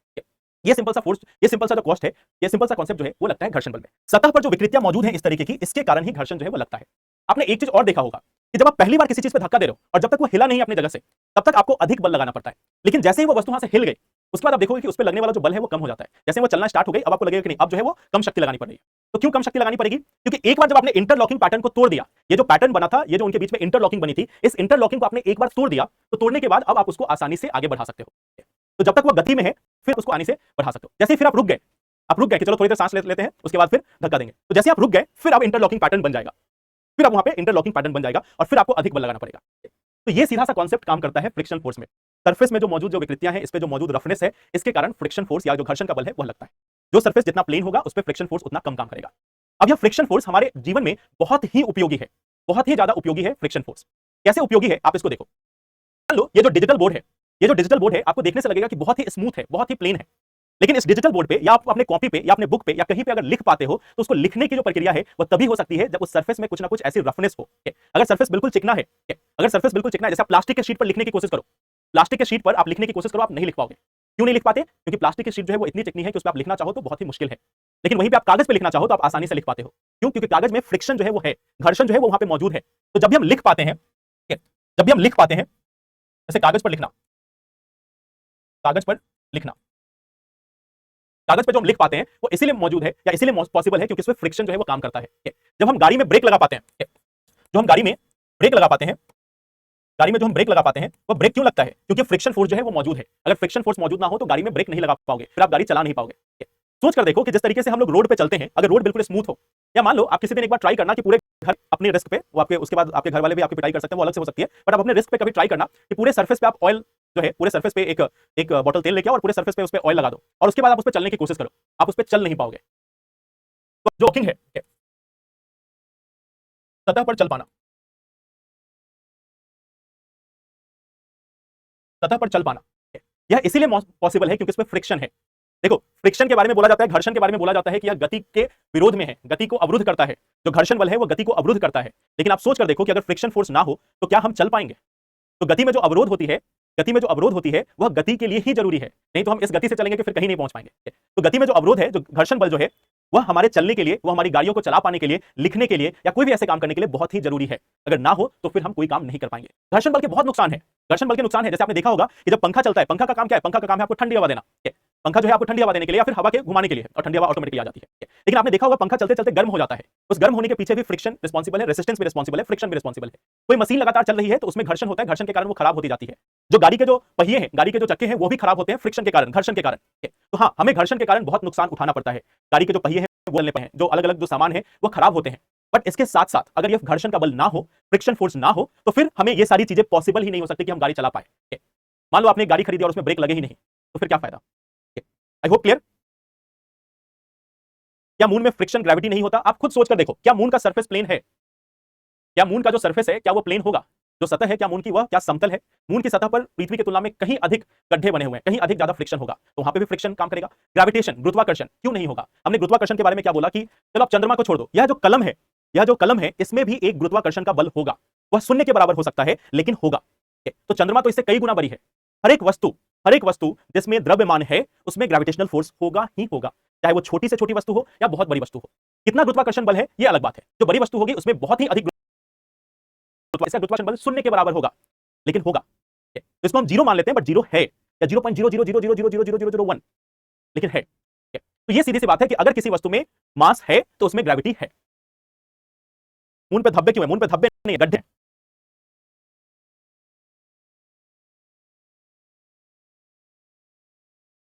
चलिए, तो ये हो गई हमारी पहली बात फ्रिक्शन के बारे में। ये सभी चीजें जो मैंने आपको समझाई है ये आपको इसमें लिखा हुआ भी मिलेगा।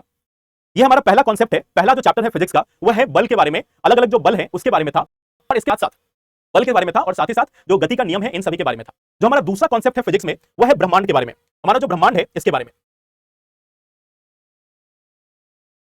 हमारा जो ब्रह्मांड है इसके बारे में हमारा दूसरा कॉन्सेप्ट है हमारा यूनिवर्स। अभी हम लोग इसके बारे में पढ़ेंगे, और ये जो टॉपिक है ना यूनिवर्स का, इससे क्वेश्चंस लगभग हर साल एक आ रहे हैं। इससे हर साल लगभग एक ना एक क्वेश्चन आ रहे हैं, तो इसको काफी ध्यान से सुनना और समझने की कोशिश करना। तो ये थोड़ा इंपॉर्टेंट टॉपिक है और इसको ध्यान से समझने की कोशिश करना। चलिए, इस ब्रह्मांड के बारे में हम लोग जानने की कोशिश करते हैं कि आखिर यह ब्रह्मांड है क्या, और एक तरीके से इससे संबंधित जो भी चीजें हैं, जैसे ब्रह्मांड क्या है, ग्रह क्या है, तारे क्या है, इन सभी को हम लोग जानने की कोशिश करते हैं। गैलेक्सी क्या होती है, ये सभी जानने की कोशिश करते हैं। चलिए, आपको 1-2 मिनट का ब्रेक दिया, पानी पी लो, फिर हम लोग 1 घंटे करेंगे।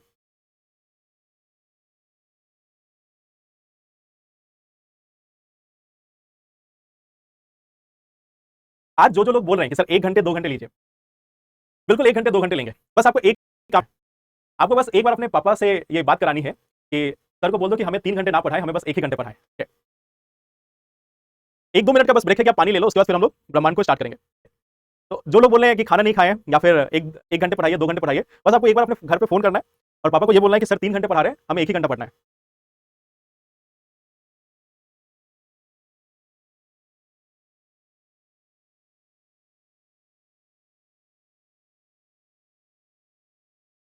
और मम्मी से नहीं पूछना है, मम्मी थोड़ा सोच लेगी कि चलो बच्चे को खाना खा लेना चाहिए या पानी पी लेना चाहिए। बस पापा से एक बार पूछ के बताओ कि बस 2 ही घंटे पढ़नी है, 1 ही घंटे पढ़नी है। उधर न्यूटन के जितने नियम है ना, पहला नियम, दूसरा नियम, तीसरा नियम, सब आप ही पे लागू होगा।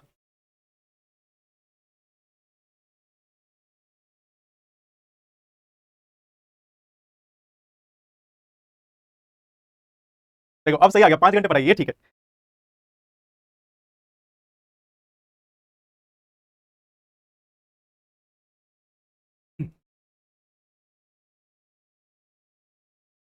चलिए, तो अब हम ब्रह्मांड के बारे में पढ़ते हैं।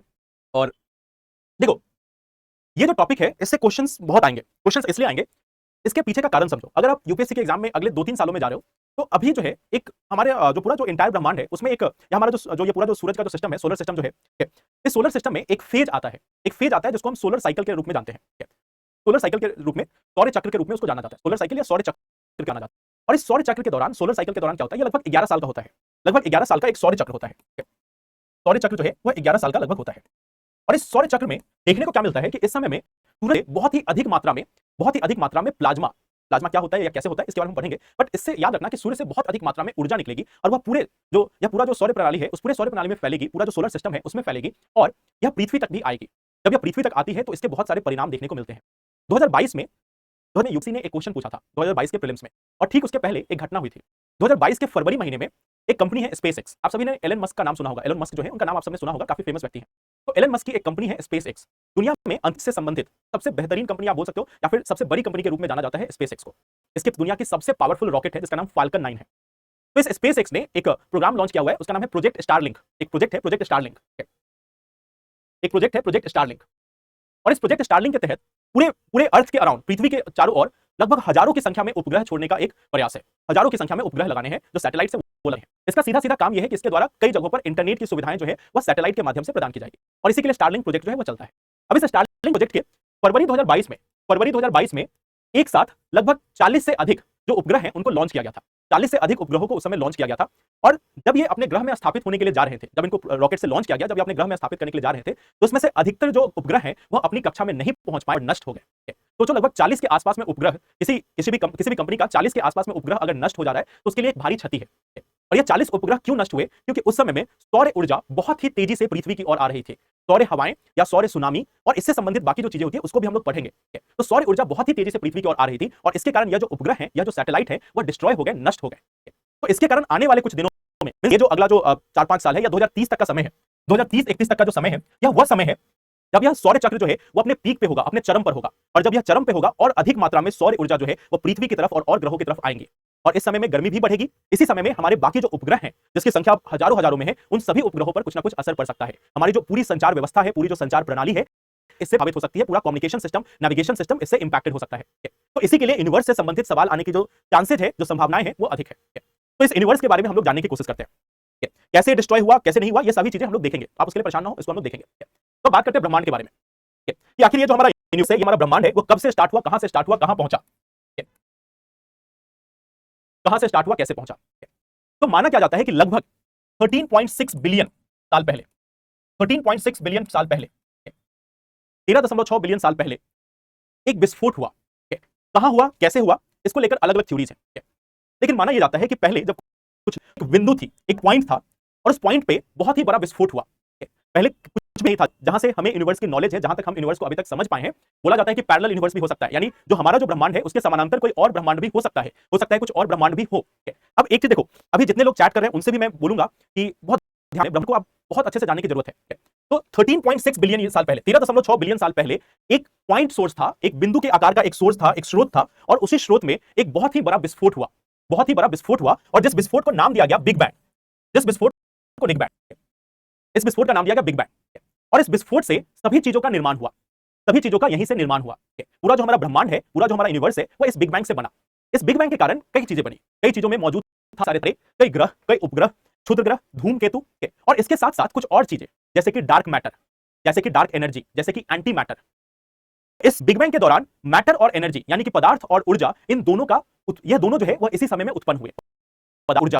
तो जब बिग बैंग हुआ तो इसी समय में हमारी कुछ चीजें जो है वो निकलकर सामने आई। जैसे इसी समय में हमें पदार्थ क्या होता है, या पदार्थ जो है वह इसी समय में निकलकर बाहर आया। जो ऊर्जा है वह भी इसी समय में निकलकर बाहर आई। हम जो ग्रह हैं वो यहां से बने, जो तारे हैं, जो तारा है वह भी यहां से बना। इसके साथ साथ जैसे मान लो कोई ये सारी चीजें तो आ ही रही थी, पदार्थ, ऊर्जा और बाकी चीजें। इसके साथ साथ कुछ और चीजें आई। वह कुछ और चीजें क्या थी, इनको आप देखना, इनका नाम रखा गया एंटी मैटर। कुछ चीजें जो थी उनका नाम रखा गया डार्क मैटर, डार्क पदार्थ या एंटी पदार्थ, डार्क मैटर। और एक का नाम लिया गया डार्क एनर्जी या फिर डार्क ऊर्जा। अब डार्क ऊर्जा को आप ब्लैक नहीं कहना, डार्क ऊर्जा को आप ब्लैक यानी कि काला ऊर्जा मत बोलना, काली ऊर्जा मत बोलना, डार्क ऊर्जा ही लिख देना, या डार्क एनर्जी भी लिख देना तो भी चलेगा। सभी चीजों का हिंदी करने की जरूरत नहीं है, हिंदी में आप इंग्लिश का टर्म भी हिंदी के माध्यम से लिख सकते हैं, डार्क एनर्जी लिख दोगे तो भी चलेगा। तो यूनिवर्स जब डार्क ऊर्जा, ग्रह, तारा, anti matter, dark matter, dark energy, यह देखने को मिला। और यह बिग बैंग थ्योरी हुआ 13.6 बिलियन ईयर्स अगो, यानी कि 13.6 बिलियन साल पहले। अब यहां पर देखो, यह जब 13.6 बिलियन साल पहले हुआ तो क्या क्या चीजें हुई थी उनको हम थोड़ा एक बार और जानने की कोशिश करते हैं। जब पहली बार विस्फोट हुआ तो यह माना गया कि जो हमारा ब्रह्मांड है वह बहुत ही तेज गति से, इतनी तेज गति जिसकी हम कल्पना भी नहीं कर सकते, उतनी तेज गति से इसका विस्तार जो है वह होना स्टार्ट हुआ। यह बिग बैंग के बाद विस्तार स्टार्ट हुआ, और वह जो विस्तार था वह अकल्पनीय गति से हो रहा था, मींस जिसकी हम कल्पना नहीं कर सकते, उस गति से इसका विस्तार होना स्टार्ट हुआ, और उस विस्तार के माध्यम से सभी चीजों का निर्माण संभव हुआ। अब यह कितना बड़ा है, इसकी हम तुलना, इसकी एक तरीके से हम इसका कोई अनुमान भी नहीं लगा सकते कि इसका आकार क्या है, इसका आकार क्या है, इसका आकार क्या है, इसकी हम तुलना भी नहीं कर सकते कि इसका क्या साइज है, कितना बड़ा है, इसकी हम एक तरीके से कोई कल्पना भी नहीं कर सकते। एक एग्जांपल के तौर पे आपको मैं बताता हूं, एक एग्जांपल के तौर पे बताता हूं। जैसे हमारा एक सोलर सिस्टम है, हमारी जो सूर्य की सिस्टम है, जो हमारी सौर व्यवस्था है, सौर प्रणाली है, उसमें आपने देखा होगा कि 8 अलग अलग ग्रह हैं। 8 ग्रह के साथ साथ बहुत सारे छोटे छोटे जो क्षुद्र ग्रह हैं, धूमकेतु हैं, ये सारी चीजें जो है वो मौजूद है, उल्कापिंड जो है वह भी मौजूद है। तो ये सारी चीजें हमें आसपास में अपने देखने को मिलती है। अब आप ये सोचो, हमारा सूर्य जो है वह एक तारा है, हम आकाशगंगा गैलेक्सी में रहते हैं, आकाशगंगा गैलेक्सी के हम पार्ट हैं। आकाशगंगा गैलेक्सी में लगभग लगभग लाखों लाखों की संख्या में, लाखों नहीं करोड़ों की संख्या में तारे जो हैं वह आकाशगंगा में हैं। एक आकाशगंगा गैलेक्सी में करोड़ों की संख्या में तारे जो हैं वह मौजूद हैं।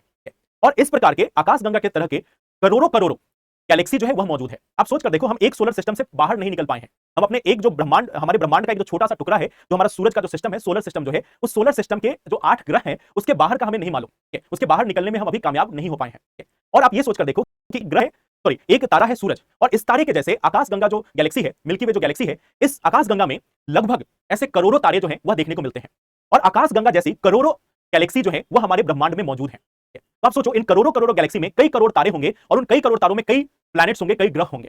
एक अनुमान के तौर पे लगभग पृथ्वी के जैसे 40 खरब, पृथ्वी के जैसे 40 खरब, सॉरी 40 अरब ऐसे प्लैनेट हैं कि जहां पे लाइफ जो है पृथ्वी के तरीके के, मैं ऐसा नहीं बोला मार्स यानी कि बुध ग्रह और शुक्र ग्रह इसके तरीके नहीं, सिर्फ पृथ्वी की तरह के 40 बिलियन प्लैनेट है जहां पे लाइफ संभव हो सकता है, जहां पे जीवन संभव हो सकता है। हम आज तक एक का भी मालूम नहीं कर पाए हैं, और ऐसे 40 बिलियन ग्रह हैं जिनका अनुमान लगाया गया है। ऐसे 40 बिलियन ग्रह इस पूरे ब्रह्मांड में मौजूद हो सकते हैं। तो आप इसके अनुसार सोच कर देखना कि ब्रह्मांड कितना बड़ा होगा। हम इसकी कल्पना भी नहीं कर सकते कि यह ब्रह्मांड कितना बड़ा हो सकता है, किस आकार का हो सकता है। ब्रह्मांड इतना बड़ा है कि ब्रह्मांड के शुरुआत में जो आज से 13.6 बिलियन साल पहले जो कुछ हुआ, उस समय की जो प्रकाश की जो तरंगे हैं वो आज तक हम तक पहुंच रही है। उसमें की बहुत सारी तरंगे ऐसी हैं, या कई तरंगे हैं जो 5 बिलियन या 6 बिलियन साल पहले जब वहां पर रिलीज हुई थी, वह तरंगे आज तक हम तक पहुंच रही है। आपने सुना होगा एक टेलीस्कोप लॉन्च किया गया था, जेम्स वेब स्पेस टेलीस्कोप।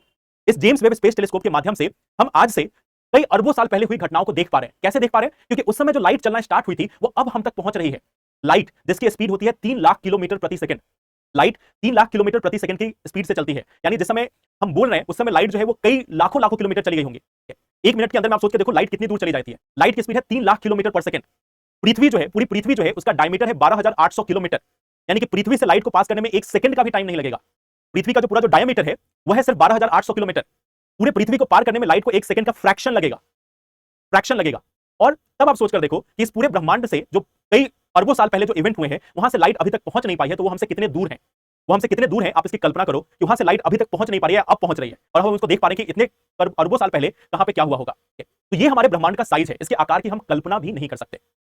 तो ये जो है वह हमारे बिग बैंग के अनुसार यूनिवर्स के बारे में कहा गया। अब हमें देखना क्या क्या है। देखो, पदार्थ के बारे में आप सभी जानते हो, पदार्थ के बारे में आप सभी जानते हो कि जिसका कुछ द्रव्यमान है और कुछ स्पेस को ऑक्युपाई करता है, कुछ जगह जो घेरता है, वो हमारा पदार्थ होता है। ऊर्जा के बारे में आप सभी ने देखा है, ऊर्जा के बारे में आप सभी को मालूम है कि जैसे कि प्रकाश ऊर्जा हो गई या फिर जो ध्वनि ऊर्जा हो गई, तो ये सभी हमारे ऊर्जा के अलग अलग स्रोत हैं। जो हीट हो गई, उष्मा हो गई, वह भी हमारी एक प्रकार की ऊर्जा है। तो ये जो पदार्थ और ऊर्जा है, इसको तो हम स्टार्टिंग से देखते हैं कि हमारे आसपास में पदार्थ है, हमारे आसपास में ऊर्जा है। हम लोग मेन बात करते हैं एंटी मैटर, डार्क मैटर और डार्क एनर्जी के बारे में, और ये क्या है इनको जानने की कोशिश करते हैं। अब देखो, पहला आता है एंटी मैटर। एंटी मैटर क्या है, और इससे सवाल पूछा जा सकता है, इसलिए आप इसको ध्यान से समझना। एंटी मैटर क्या है इसको आप समझने के लिए एग्जांपल समझो। आप सभी ने देखा कि हमारे पास एक होता है इलेक्ट्रॉन, हमारे पास एक होता है इलेक्ट्रॉन, और इलेक्ट्रॉन पे होता है ऋणात्मक आवेश। इस पे ऋणात्मक आवेश होता है, मींस इस पे नेगेटिव चार्ज होता है इलेक्ट्रॉन के ऊपर में। हम सभी ने देखा इलेक्ट्रॉन के ऊपर में नेगेटिव चार्ज या ऋणात्मक आवेश जो है वो देखने को मिलता है। अब ये देखो, अगर हम इस इलेक्ट्रॉन की बात करें तो हम लोग जनरली इलेक्ट्रॉन के अपोजिट में प्रोटॉन को बोल देते हैं। इलेक्ट्रॉन का जस्ट उल्टा जो है वो प्रोटॉन हुआ। लेकिन आप देखोगे इलेक्ट्रॉन का मास प्रोटॉन की मास की तुलना में, यानी इलेक्ट्रॉन का जो द्रव्यमान है वह प्रोटॉन के द्रव्यमान की तुलना में बहुत ही कम है। तो इलेक्ट्रॉन और प्रोटॉन एक दूसरे के अपोजिट नहीं हो सकते, क्योंकि इलेक्ट्रॉन में भले ही चार्ज उतना है, लेकिन इसका जो मास है, इसका जो द्रव्यमान है, वह प्रोटॉन के बराबर नहीं है। एक दूसरा सब्सटेंस आया जिसका नाम दिया गया पॉजिट्रॉन। एक दूसरा सब्सटेंस आया जिसका नाम रखा गया पॉजिट्रॉन। और यह पॉजिट्रॉन में देखा क्या जाता है कि इसके ऊपर में एक पॉजिटिव चार्ज है। एक दूसरा जो पदार्थ आया उसका नाम है पॉजिट्रॉन, और इस पॉजिट्रॉन में देखा गया कि इसका पॉजिटिव चार्ज है और इलेक्ट्रॉन का नेगेटिव चार्ज है। और इन दोनों का जो मास है, इन दोनों का जो द्रव्यमान है वह भी बराबर है। इसका जो मास है इन दोनों का, वह दोनों का बराबर है। और हमारे यूनिवर्स में कहा जाता है कि हर चीज के अपोजिट में दूसरी चीज मौजूद होती है। जैसे इलेक्ट्रॉन के अपोजिट में पॉजिट्रॉन मौजूद है। तो अगर हमारा इलेक्ट्रॉन जो है, अगर हमने इलेक्ट्रॉन को बोला मैटर, अगर हमने इसको मैटर बोला, तो ये जो हमारा पॉजिट्रॉन है इसको कहा जाएगा एंटी मैटर। ये जो हमारा इलेक्ट्रॉन है इसको हमने बोला अगर मैटर, तो उसके जस्ट अपोजिट जो है वो हो गया पॉजिट्रॉन, और उसको बोला गया एंटी मैटर। तो इसी को बोला गया एंटी मैटर। अब सवाल ये उठता है कि अगर इलेक्ट्रॉन का है तो प्रोटॉन का भी होना चाहिए, न्यूट्रॉन का भी होना चाहिए। जो अलग अलग जो सब एटॉमिक पार्टिकल हैं, जो एटम के अंदर जो अलग अलग चीजें पाई जाती हैं, उन सभी का एंटी मैटर तो मौजूद होना चाहिए ना। और जब यूनिवर्स बना, जब ब्रह्मांड बना, तो इन सभी का एंटी मैटर बना, ऐसा वैज्ञानिक मानते हैं कि जो भी पदार्थ बना उसके अपोजिट भी पदार्थ बना, एंटी मैटर बना, उसके विपरीत पदार्थ का निर्माण हुआ। लेकिन ये विपरीत पदार्थ गया कहां, इसके बारे में हमें कोई जानकारी उपलब्ध नहीं हो पाती। कुछ ऐसे वस्तु हैं जैसे इलेक्ट्रॉन है, इलेक्ट्रॉन का एंटी मैटर मिल गया, इलेक्ट्रॉन का एक एंटी मैटर है, इलेक्ट्रॉन के जस्ट विपरीत एक पदार्थ है जिसका नाम हो गया पॉजिट्रॉन। इलेक्ट्रॉन के जस्ट विपरीत एक पदार्थ है जिसका नाम पॉजिट्रॉन हो गया। लेकिन बाकी जो पदार्थ हैं उनका एंटी मैटर नहीं मिल पाता, उनका जो एंटी मैटर है वो नहीं मिल पा रहा है। और ऐसा माना जा रहा है कि इनका निर्माण तो हुआ, लेकिन वो रहस्यमय तरीके से गायब होते चले गए। क्यों गायब हुए इसके बारे में अभी तक वैज्ञानिकों को मालूम नहीं चल पाया। तो एंटी मैटर जो है वह मैटर के अपोजिट चार्ज वाला और सेम मास वाला एक पदार्थ है। तो एंटी मैटर का सीधा मतलब होता है कि अपोजिट चार्ज, विपरीत विपरीत आवेश, विपरीत आवेश यानी कि अपोजिट चार्ज, विपरीत आवेश यानी कि अपोजिट चार्ज लेकिन सेम मास, सेम मास यानी कि जो मास है समान द्रव्यमान है, इनका जो द्रव्यमान है वह समान है, बस जो आवेश है वह अपोजिट है। तो इलेक्ट्रॉन का हमें मिल गया, इलेक्ट्रॉन का पॉजिट्रॉन, लेकिन बाकी जो वस्तुएं हैं, बाकी जो पदार्थ है उनका हमें एंटी मैटर नहीं मिला। और वैज्ञानिकों का ऐसा मानना है कि हो सकता है उनका एंटी मैटर एग्जिस्ट करता है, वह संभव है, लेकिन अभी तक हम उसको खोज पाने में सक्षम नहीं हुए हैं। तो एंटी मैटर क्या होता है यह हमें एग्जाम के हिसाब से याद रखना है। एंटी मैटर एक ऐसी पदार्थ है जो हमारे पदार्थ के सेम मास, यानी एंटी मैटर वह वस्तु है जो हमारे पदार्थ के बराबर ही द्रव्यमान रखती है, लेकिन उसके विपरीत आवेश रखती है। उसके विपरीत आवेश जो है वह उसमें मौजूद होता है। जैसे इलेक्ट्रॉन का पॉजिट्रॉन, वैसे ही प्रोटॉन का कुछ होना चाहिए, बट अभी तक हम उसको खोज नहीं पाए हैं। यह माना जाता है कि इन सभी एंटी मैटर्स का निर्माण हुआ था, लेकिन अभी वो पता नहीं कहां गए, वो रहस्यमयी तरीके से गायब हो गए, या फिर हम उनको खोजने में अभी तक सक्षम नहीं हो पाए हैं। जो पॉजिट्रॉन है उनकी संख्या भी काफी कम है, उनकी संख्या भी काफी कम है। तो ये पहला कॉन्सेप्ट आता है एंटी मैटर का। अब एक चीज समझना, एंटी मैटर को हम खोज पाने में या उसकी प्रॉपर्टी, उसके जो गुण है उसको जान पाने में सक्षम हुए हैं। कम से कम हमें पॉजिट्रॉन के बारे में तो मालूम है, ये इसका जो मास है, इसका जो द्रव्यमान है वो इलेक्ट्रॉन के बराबर है, आवेश जो है वह इलेक्ट्रॉन के जस्ट विपरीत है। तो एंटी मैटर यह पदार्थ जिनका आवेश उल्टा है, विपरीत है, द्रव्यमान बराबर है। ये हो जाता है पहला चीज एंटी मैटर। तो यहां तो हमें मालूम था, ये रहस्यमय ढंग से गायब हो रहे हैं, ये मालूम है, बट हम इसको खोजने की कोशिश कर रहे हैं। दूसरा एक सब्सटेंस आता है इसी में, और उसका नाम दिया गया डार्क मैटर। Dark matter. अब यह डार्क मैटर क्या था इसको जानने की कोशिश करते हैं। डार्क मैटर क्या है इसको जानने की कोशिश करते हैं। अब देखो, अब आपको मैंने स्टार्टिंग में एक फिगर दिखाया था, आपको मैंने स्टार्टिंग में ही एक फिगर दिखाया था जिसमें मैंने आपको बोला था ग्रेविटेशनल लेंसिंग। आपको मैंने ग्रेविटेशन के टाइम में एक फिगर दिखाया ग्रेविटेशनल लेंसिंग का। मैं एक बार फिर से आपको फिगर दिखाता हूं। तो चलो, यहां पे हमें मालूम है कि यहां पे जो है वो ब्लैक होल एक ऐसी जगह है जहां पे जो ग्रेविटी है वो बहुत ही अधिक होती है। जब कोई तारा जो है वो खत्म होता है, जब तारा अपने लास्ट स्टेज में पहुंचता है, स्टार अपने लास्ट स्टेज में पहुंचता है, तो वो कंडेंस हो जाता है। वो बिल्कुल एक ही जगह पे उसका पूरा जो मास है वह कंसंट्रेट हो जाता है, एक ही जगह पे उसका जो मास है वो संकुचित हो जाता है, और इसका जो ग्रेविटी है, इसका जो गुरुत्वाकर्षण बल है वो बहुत ही अधिक हो जाता है। इतना अधिक कि उस गुरुत्वाकर्षण बल के कारण वहां से प्रकाश की किरणें भी निकलकर वापस नहीं आ पाती। वहां से प्रकाश की किरणें अगर उसके अंदर में चली गई है तो वह वहां से वापस निकलकर नहीं आ सकती, इतना अधिक बल होता है। उसके आसपास की जो लाइट है वो तो डिफ्लेक्ट होकर रह जाती है, वो तो थोड़ा बेंड होकर चली गई, वो थोड़ा बेंड होकर चली गई, लेकिन अगर कोई बिल्कुल उसी दिशा में गया है तो उससे वो बाहर भी निकल के नहीं आ पाती। तो चलो, ब्लैक होल तो होता है, चलो हमें मालूम है कि दुनिया में अलग अलग जगहों पे, ब्रह्मांड में अलग अलग जगहों पे ब्लैक होल का निर्माण हुआ है। ब्लैक होल के बारे में हमें मालूम भी है कि जब तारे जो है अपने आखिरी स्टेज में पहुंचते हैं, जब वो अपने लास्ट स्टेज में पहुंचते हैं, तब जाके ब्लैक होल का निर्माण होता है। तो ठीक है, वो तो एक बात हो गई। लेकिन साइंटिस्ट को एक और चीज दिखा कि मान लो ये हमारा स्पेस टाइम फैब्रिक है, ये हमारा स्पेस टाइम का फैब्रिक है। अगर ब्लैक होल है, अगर कहीं पे ब्लैक होल है तो लाइट बेंड हो जाती है। हमने देखा वहां पे लाइट बेंड होते हुए देखा उस फिगर में, और हमें मालूम चला कि चलो वहां पे ब्लैक होल है, वहां पे ब्लैक होल है, तो हमने मान लिया कि चलो ब्लैक होल के कारण बेंड हो गई होगी, ब्लैक होल में बहुत ज्यादा ग्रेविटी है। लेकिन हम अपने ब्रह्मांड में एक और चीज को अनुभव करते हैं। एक और चीज क्या अनुभव की जाती है कि कई जगहों पे ब्लैक होल का निर्माण नहीं है। हमारे ब्रह्मांड में बहुत अलग अलग जगह है जहां पे ब्लैक होल का निर्माण नहीं है, लेकिन ब्लैक होल का निर्माण नहीं होने के बावजूद हमें देखने को यह मिलता है कि वहां पे भी लाइट जो है वो बेंड हो रही है। जहां पे ब्लैक होल है वहां पे तो हमने माना कि गुरुत्वाकर्षण का बल बहुत ही अधिक है, और गुरुत्वाकर्षण के बल के अधिक होने के कारण लाइट जो है वो बेंड हो गई, लाइट जो है वो मुड़ गई, वो समझ में आया। बट हमारे ब्रह्मांड में कई जगहों पे जहां पे ब्लैक होल नहीं है वहां पे भी लाइट मुड़ रही है। तो अब क्वेश्चन ये उठता है कि आखिर लाइट वहां पे क्यों बेंड हुई, आखिर वहां पे बेंड होने का कारण क्या था। और हम उस जगह को खोजने की कोशिश करते हैं, उस जगह के बारे में पता लगाने की कोशिश करते हैं कि क्या यहां पे कुछ है। हमें कुछ वहां पर दिखता ही नहीं, वहां पे हमें कुछ भी दिखता ही नहीं, ना ही ब्लैक होल जैसा प्रतीत होता है। ब्लैक होल के बारे में हम लोगों ने काफी स्टडी की तो हमें मालूम है ब्लैक होल कैसा होगा, लेकिन यह वह जगह है जहां से लाइट पास कर जा रही है। लाइट जो है वो पास कर जा रही है, ब्लैक होल से लाइट पास नहीं करती। ब्लैक होल में अगर ब्लैक होल के बीच से लाइट को लेकर जाएंगे, ब्लैक होल से लाइट निकलेगी ही नहीं, लाइट वहीं पे जाके खत्म हो जाएगी। लेकिन हम एक ऐसे जगह को देख रहे हैं जहां से लाइट पास हो रही है लेकिन बेंड हो जा रही है। वहां से लाइट पास तो हो रही है लेकिन बेंड हो जा रही है। तो अब सवाल ये उठता है कि आखिर वहां पे है क्या। वहां पे लाइट अगर ब्लैक होल होता तो बिल्कुल निकल के ही बाहर नहीं आती, बट लाइट सिर्फ बेंड होकर आ रही है, लाइट सिर्फ अलग अलग दिशाओं से बेंड होकर आ रही है। और इस जगह के बारे में, जैसे मान लो ये हमारी जगह थी, यहाँ पे लाइट जो है वो बेंड होकर गई, और यहाँ पे हमें कुछ दिखाई नहीं दे रहा है कि यहाँ पे है क्या। बस हमें ये दिख रहा है कि स्पेस टाइम फैब्रिक में वहां पे डिप्रेशन है, जो स्पेस टाइम का फैब्रिक है वो वहां पे झुका हुआ है, बेंड है, उसमें गड्ढे हैं। तो फिर हमने ये अनुमान लगाया कि वहां पे कोई ऐसी वस्तु हो सकती है जिसका द्रव्यमान, जिसका मास जो है वो बहुत ही अधिक है, जिसका जो द्रव्यमान है, जो मास है वो बहुत ही अधिक है, उसकी ग्रेविटी यानी उसका गुरुत्वाकर्षण बल बहुत ही अधिक है, जिसके कारण लाइट बेंड हो जा रही है। लेकिन दिक्कत यह है कि हम उसके बारे में जानकारी इकट्ठा नहीं कर पा रहे हैं, क्योंकि लाइट से वो इंटरेक्ट नहीं करता। पार्टिकल जो है वो लाइट से इंटरेक्ट कर जाता है, लेकिन यह इंटरेक्ट नहीं कर रहा, ना एब्जॉर्ब कर रहा है ना कुछ और, उससे लाइट निकल जा रही है। तो फिर बारे में जानकारी नहीं मिल पाती, और उसका नाम हम रख देते हैं डार्क मैटर, जो हमारे ऊर्जा से इंटरेक्ट नहीं करता, जो हमारे ऊर्जा से इंटरेक्ट नहीं करता, ऊर्जा से इसका कोई संबंध नहीं हो पाता। यह जो डार्क मैटर है बहुत ही हेवी है, बहुत ही अधिक द्रव्यमान है, इसका जो द्रव्यमान है वो बहुत ही अधिक है, अधिक द्रव्यमान है, लेकिन इसको हम मालूम नहीं कर पा रहे हैं। और इसी के लिए साइंटिस्ट का एक नॉर्मल परसेप्शन है कि जिस चीज को हम नहीं मालूम कर पाते उस समय के लिए उसका नाम रख दिया गया डार्क मैटर। और देखो इसके पीछे एक और लॉजिक है, इसके पीछे एक और लॉजिक आए कि आखिर हमने इसको क्यों मान लिया कि वह कोई हेवी ऑब्जेक्ट है, हमने ऐसा क्यों माना कि यह हेवी ऑब्जेक्ट है। इसके पीछे की एक और कहानी है। जितने ग्रह और तारे जिनको हम देख पाते हैं, जिनको हम जान पाते हैं, उसके आधार पर हम ब्रह्मांड के जो मास है, ब्रह्मांड का जो एक तरीके से जो द्रव्यमान हो सकता है, उसको निकालने की कोशिश करते हैं, उसके कुछ हिस्से के द्रव्यमान को जानने की कोशिश करते हैं। जैसे मान लो एक कोई गैलेक्सी है, एक गैलेक्सी है, उसके हम द्रव्यमान को जानने की कोशिश करेंगे। तो कैसे जानेंगे? हम पहले देखेंगे कि यहाँ पे कितने तारे हैं, कितने ग्रह हैं, और उसके अनुसार हम कैलकुलेट करेंगे कि यहाँ पे कितना द्रव्यमान होना चाहिए, और द्रव्यमान के अनुसार ही वहाँ पे ग्रेविटेशनल फोर्स लागू होना चाहिए, वहाँ पे जो गुरुत्वाकर्षण बल है वो उसके द्रव्यमान के अनुसार होना चाहिए। तो अब हमें देखने को क्या मिलता है कि जब हम द्रव्यमान निकालते हैं, जब हम पूरे ब्रह्मांड का एक द्रव्यमान निकालने की कोशिश करते हैं और जितने तारे ग्रह और बाकी चीजों के अनुसार हम इसका द्रव्यमान निकालने की कोशिश करते हैं, तो हमें मालूम चलता है कि हमारे जो पदार्थ हैं, वह पदार्थ जिसमें तारों ग्रहों से लेकर सभी चीजें मौजूद हैं, इनका वेट जो है वह यूनिवर्स के 20% के बराबर ही है। इनका जो द्रव्यमान है वह पूरे ब्रह्मांड के द्रव्यमान का मात्र 20% है। तो क्वेश्चन ये आता है कि ब्रह्मांड में ये सभी ग्रह और तारे मिलकर अगर 20% का ही निर्माण कर रहे हैं, तो बाकी 80% जो द्रव्यमान है हमारे ब्रह्मांड का या किसी गैलेक्सी का, वो कहां से आया? अगर ये तारे और सभी मिलाकर 20% का ही निर्माण कर पा रहे हैं, तो बाकी 80% जो द्रव्यमान है वो कहां से आ रहा है? और फिर हमने इसकी तरफ देखा कि डार्क मैटर एग्जिस्ट करता है, एक ऐसा पदार्थ जिससे हम किसी भी माध्यम से इंटरेक्ट नहीं कर पा रहे हैं, उसके बारे में हम जानने की कोशिश तो कर रहे हैं बट हम जान नहीं पा रहे हैं। हमारे जो भी ऊर्जा की तरंगे हैं, जो भी एनर्जी वेव है, जो भी हमारे पास नोन टेक्नोलॉजी है, उसके माध्यम से हम इसको डिटेक्ट नहीं कर पा रहे हैं, बट हमें मालूम है कि वहां पे कुछ एग्जिस्ट करता है, और इस चीज को नाम दे दिया गया डार्क मैटर। एक ऐसा पदार्थ जिसका द्रव्यमान पूरे ब्रह्मांड के द्रव्यमान के 80% के बराबर है। 80% जो द्रव्यमान है यूनिवर्स का, ब्रह्मांड का, जो हमारे ब्रह्मांड का जो 80% जो द्रव्यमान है, वह इसके कारण है। लेकिन दिक्कत की बात यह है कि हम इसके बारे में जान नहीं पा रहे हैं कि आखिर इसके बारे में हम पता कैसे लगाएं, और यही दिक्कत आती है डार्क मैटर। ये पूरे ब्रह्मांड के 80% द्रव्यमान के बराबर है, बट हम इसको जान ही नहीं पा रहे कि है क्या, और इसीलिए इसको डार्क मैटर का नाम दिया गया। आई होप ये क्लियर है। मिल्की वे, आकाशगंगा, गैलेक्सी है।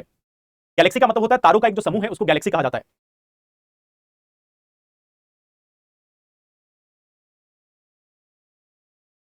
आई होप ये डार्क मैटर क्या है ये क्लियर है।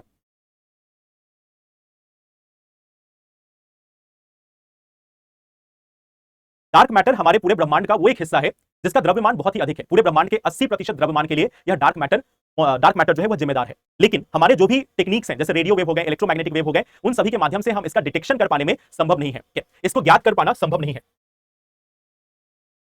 ज्ञात कर पाना संभव नहीं है अभी के समय में इसको ज्ञात कर पाना संभव नहीं है। हमारे पास जो भी टेक्नोलॉजी है, मौजूदा जो प्रौद्योगिकी है, मौजूदा जो टेक्नोलॉजी है, उसके माध्यम से हम इसको नहीं जान पा रहे। चलिए अब इससे रिलेटेड एक और चीज है, और वो आती है डार्क एनर्जी। डार्क ऊर्जा। हमने देखा एंटी मैटर, देखो एंटी मैटर और डार्क मैटर में अंतर समझना। एंटी मैटर के बारे में हम जान पाते हैं, एंटी मैटर क्या है उसको हम जान पाते हैं, वो क्यों गायब हुआ ये नहीं जान पाते हैं। लेकिन डार्क मैटर तो वो है जिसके बारे में हम जान ही नहीं पा रहे हैं, हम बस अनुमान लगा रहे हैं कि ऐसा कुछ है। तो ये एक पार्ट है, इसके बारे में हम अनुमान लगाते हैं कि एक ऐसा चीज है जो पूरे ब्रह्मांड के लगभग 80% द्रव्यमान के बराबर है, और 80% द्रव्यमान के बराबर है, लेकिन हम इसके बारे में किसी मौजूदा टेक्नोलॉजी के माध्यम से मालूम नहीं कर पाते। जो लाइट की यानी कि प्रकाश जो तरंगे हैं, उनकी जो बेंडिंग होती है, उनकी जो ग्रेविटेशनल लेंसिंग होती है, उसके जरिए हम अनुमान लगाने की कोशिश करते हैं कि यहाँ पे कुछ है। ब्लैक होल तो नहीं है बट कुछ और है। हर एक गैलेक्सी में, हर एक जो तारों का समूह है, जो गैलेक्सी है, उसमें ऐसे डार्क मैटर पाए जाते हैं। हमारी आकाशगंगा गैलेक्सी में भी, बाकी जगहों पे भी इसको पाया जाता है। अब आते हैं डार्क एनर्जी के बारे में। अब देखो हमारे आसपास में जो ऊर्जा है उसके बारे में हम जानते हैं कि प्रकाश की ऊर्जा, ध्वनि की ऊर्जा, ऊष्मा ऊर्जा, इन सभी के बारे में हम जानते हैं।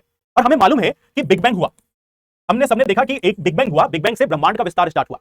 ब्रह्मांड का विस्तार तो स्टार्ट हुआ, बट सोच कर देखो इस ब्रह्मांड में जिसमें खरबों खरबों की संख्या में तारे हैं, डार्क मैटर है, ब्लैक होल है। एक बार सोच कर देखना कि इस पूरे ब्रह्मांड में जिसमें खरबों तारे हैं, जिसमें खरबों की संख्या में तारे हैं, मैं ग्रहों की तो बात ही नहीं कर रहा, खरबों की संख्या में तारे हैं, ऐसे कई सारे ब्लैक होल हैं। और अभी हमने देखा कि डार्क मैटर है, इतनी अधिक मास है, इतना अधिक द्रव्यमान है, तो ग्रेविटेशन तो लगना चाहिए था। फिर तो ये जो विस्फोट हुआ, विस्फोट के बाद इतनी सामग्री जो है, उन सभी में गुरुत्वाकर्षण का बल तो लग रहा है, गुरुत्वाकर्षण का बल तो लग रहा है ना। इतनी सारी सामग्री है, इतना मास है, उनके बीच में गुरुत्वाकर्षण का बल लग रहा है। हम देख रहे हैं उसी गुरुत्वाकर्षण के कारण सूर्य के चारों ओर पृथ्वी परिक्रमा करती है, पृथ्वी के चारों ओर चंद्रमा परिक्रमा करती है। जो अलग अलग ग्रह हैं वह सूर्य की ओर परिक्रमा करते हैं, सूर्य जो है वो आकाशगंगा की परिक्रमा करती है, आकाशगंगा जो है वो पूरे ब्रह्मांड की परिक्रमा करती है। तो अगर ये परिक्रमा कर रही है, इसका सीधा सा कारण है कि वहां पे ग्रेविटेशन काम करता है, गुरुत्वाकर्षण का बल काम करता है, और इसी के कारण वह सेंटर की तरफ जाने की कोशिश करती है, इसीलिए परिक्रमा होती है। तब सवाल यह है कि इतना अधिक जब गुरुत्वाकर्षण बल है, तो फिर तारे और बाकी सब एक ही साथ क्यों नहीं आ जा रहे? ये सब एक ही साथ मिलकर क्यों नहीं आ जा रहे? सबको एक तरफ सेंटर में जाना चाहिए था, सबको एक बार फिर से संकुचित हो जाना चाहिए था। और हम क्या देख रहे हैं कि यूनिवर्स का और विस्तार हो रहा है, ब्रह्मांड का और विस्तार हो रहा है। तो आखिर विस्तार के पीछे क्या ऊर्जा है? इस विस्तार के पीछे ऊर्जा कौन सी है? कैसे यह बन रहा है? कैसे यह ब्रह्मांड और ज्यादा विस्तारित हो रहा है, जिसको हम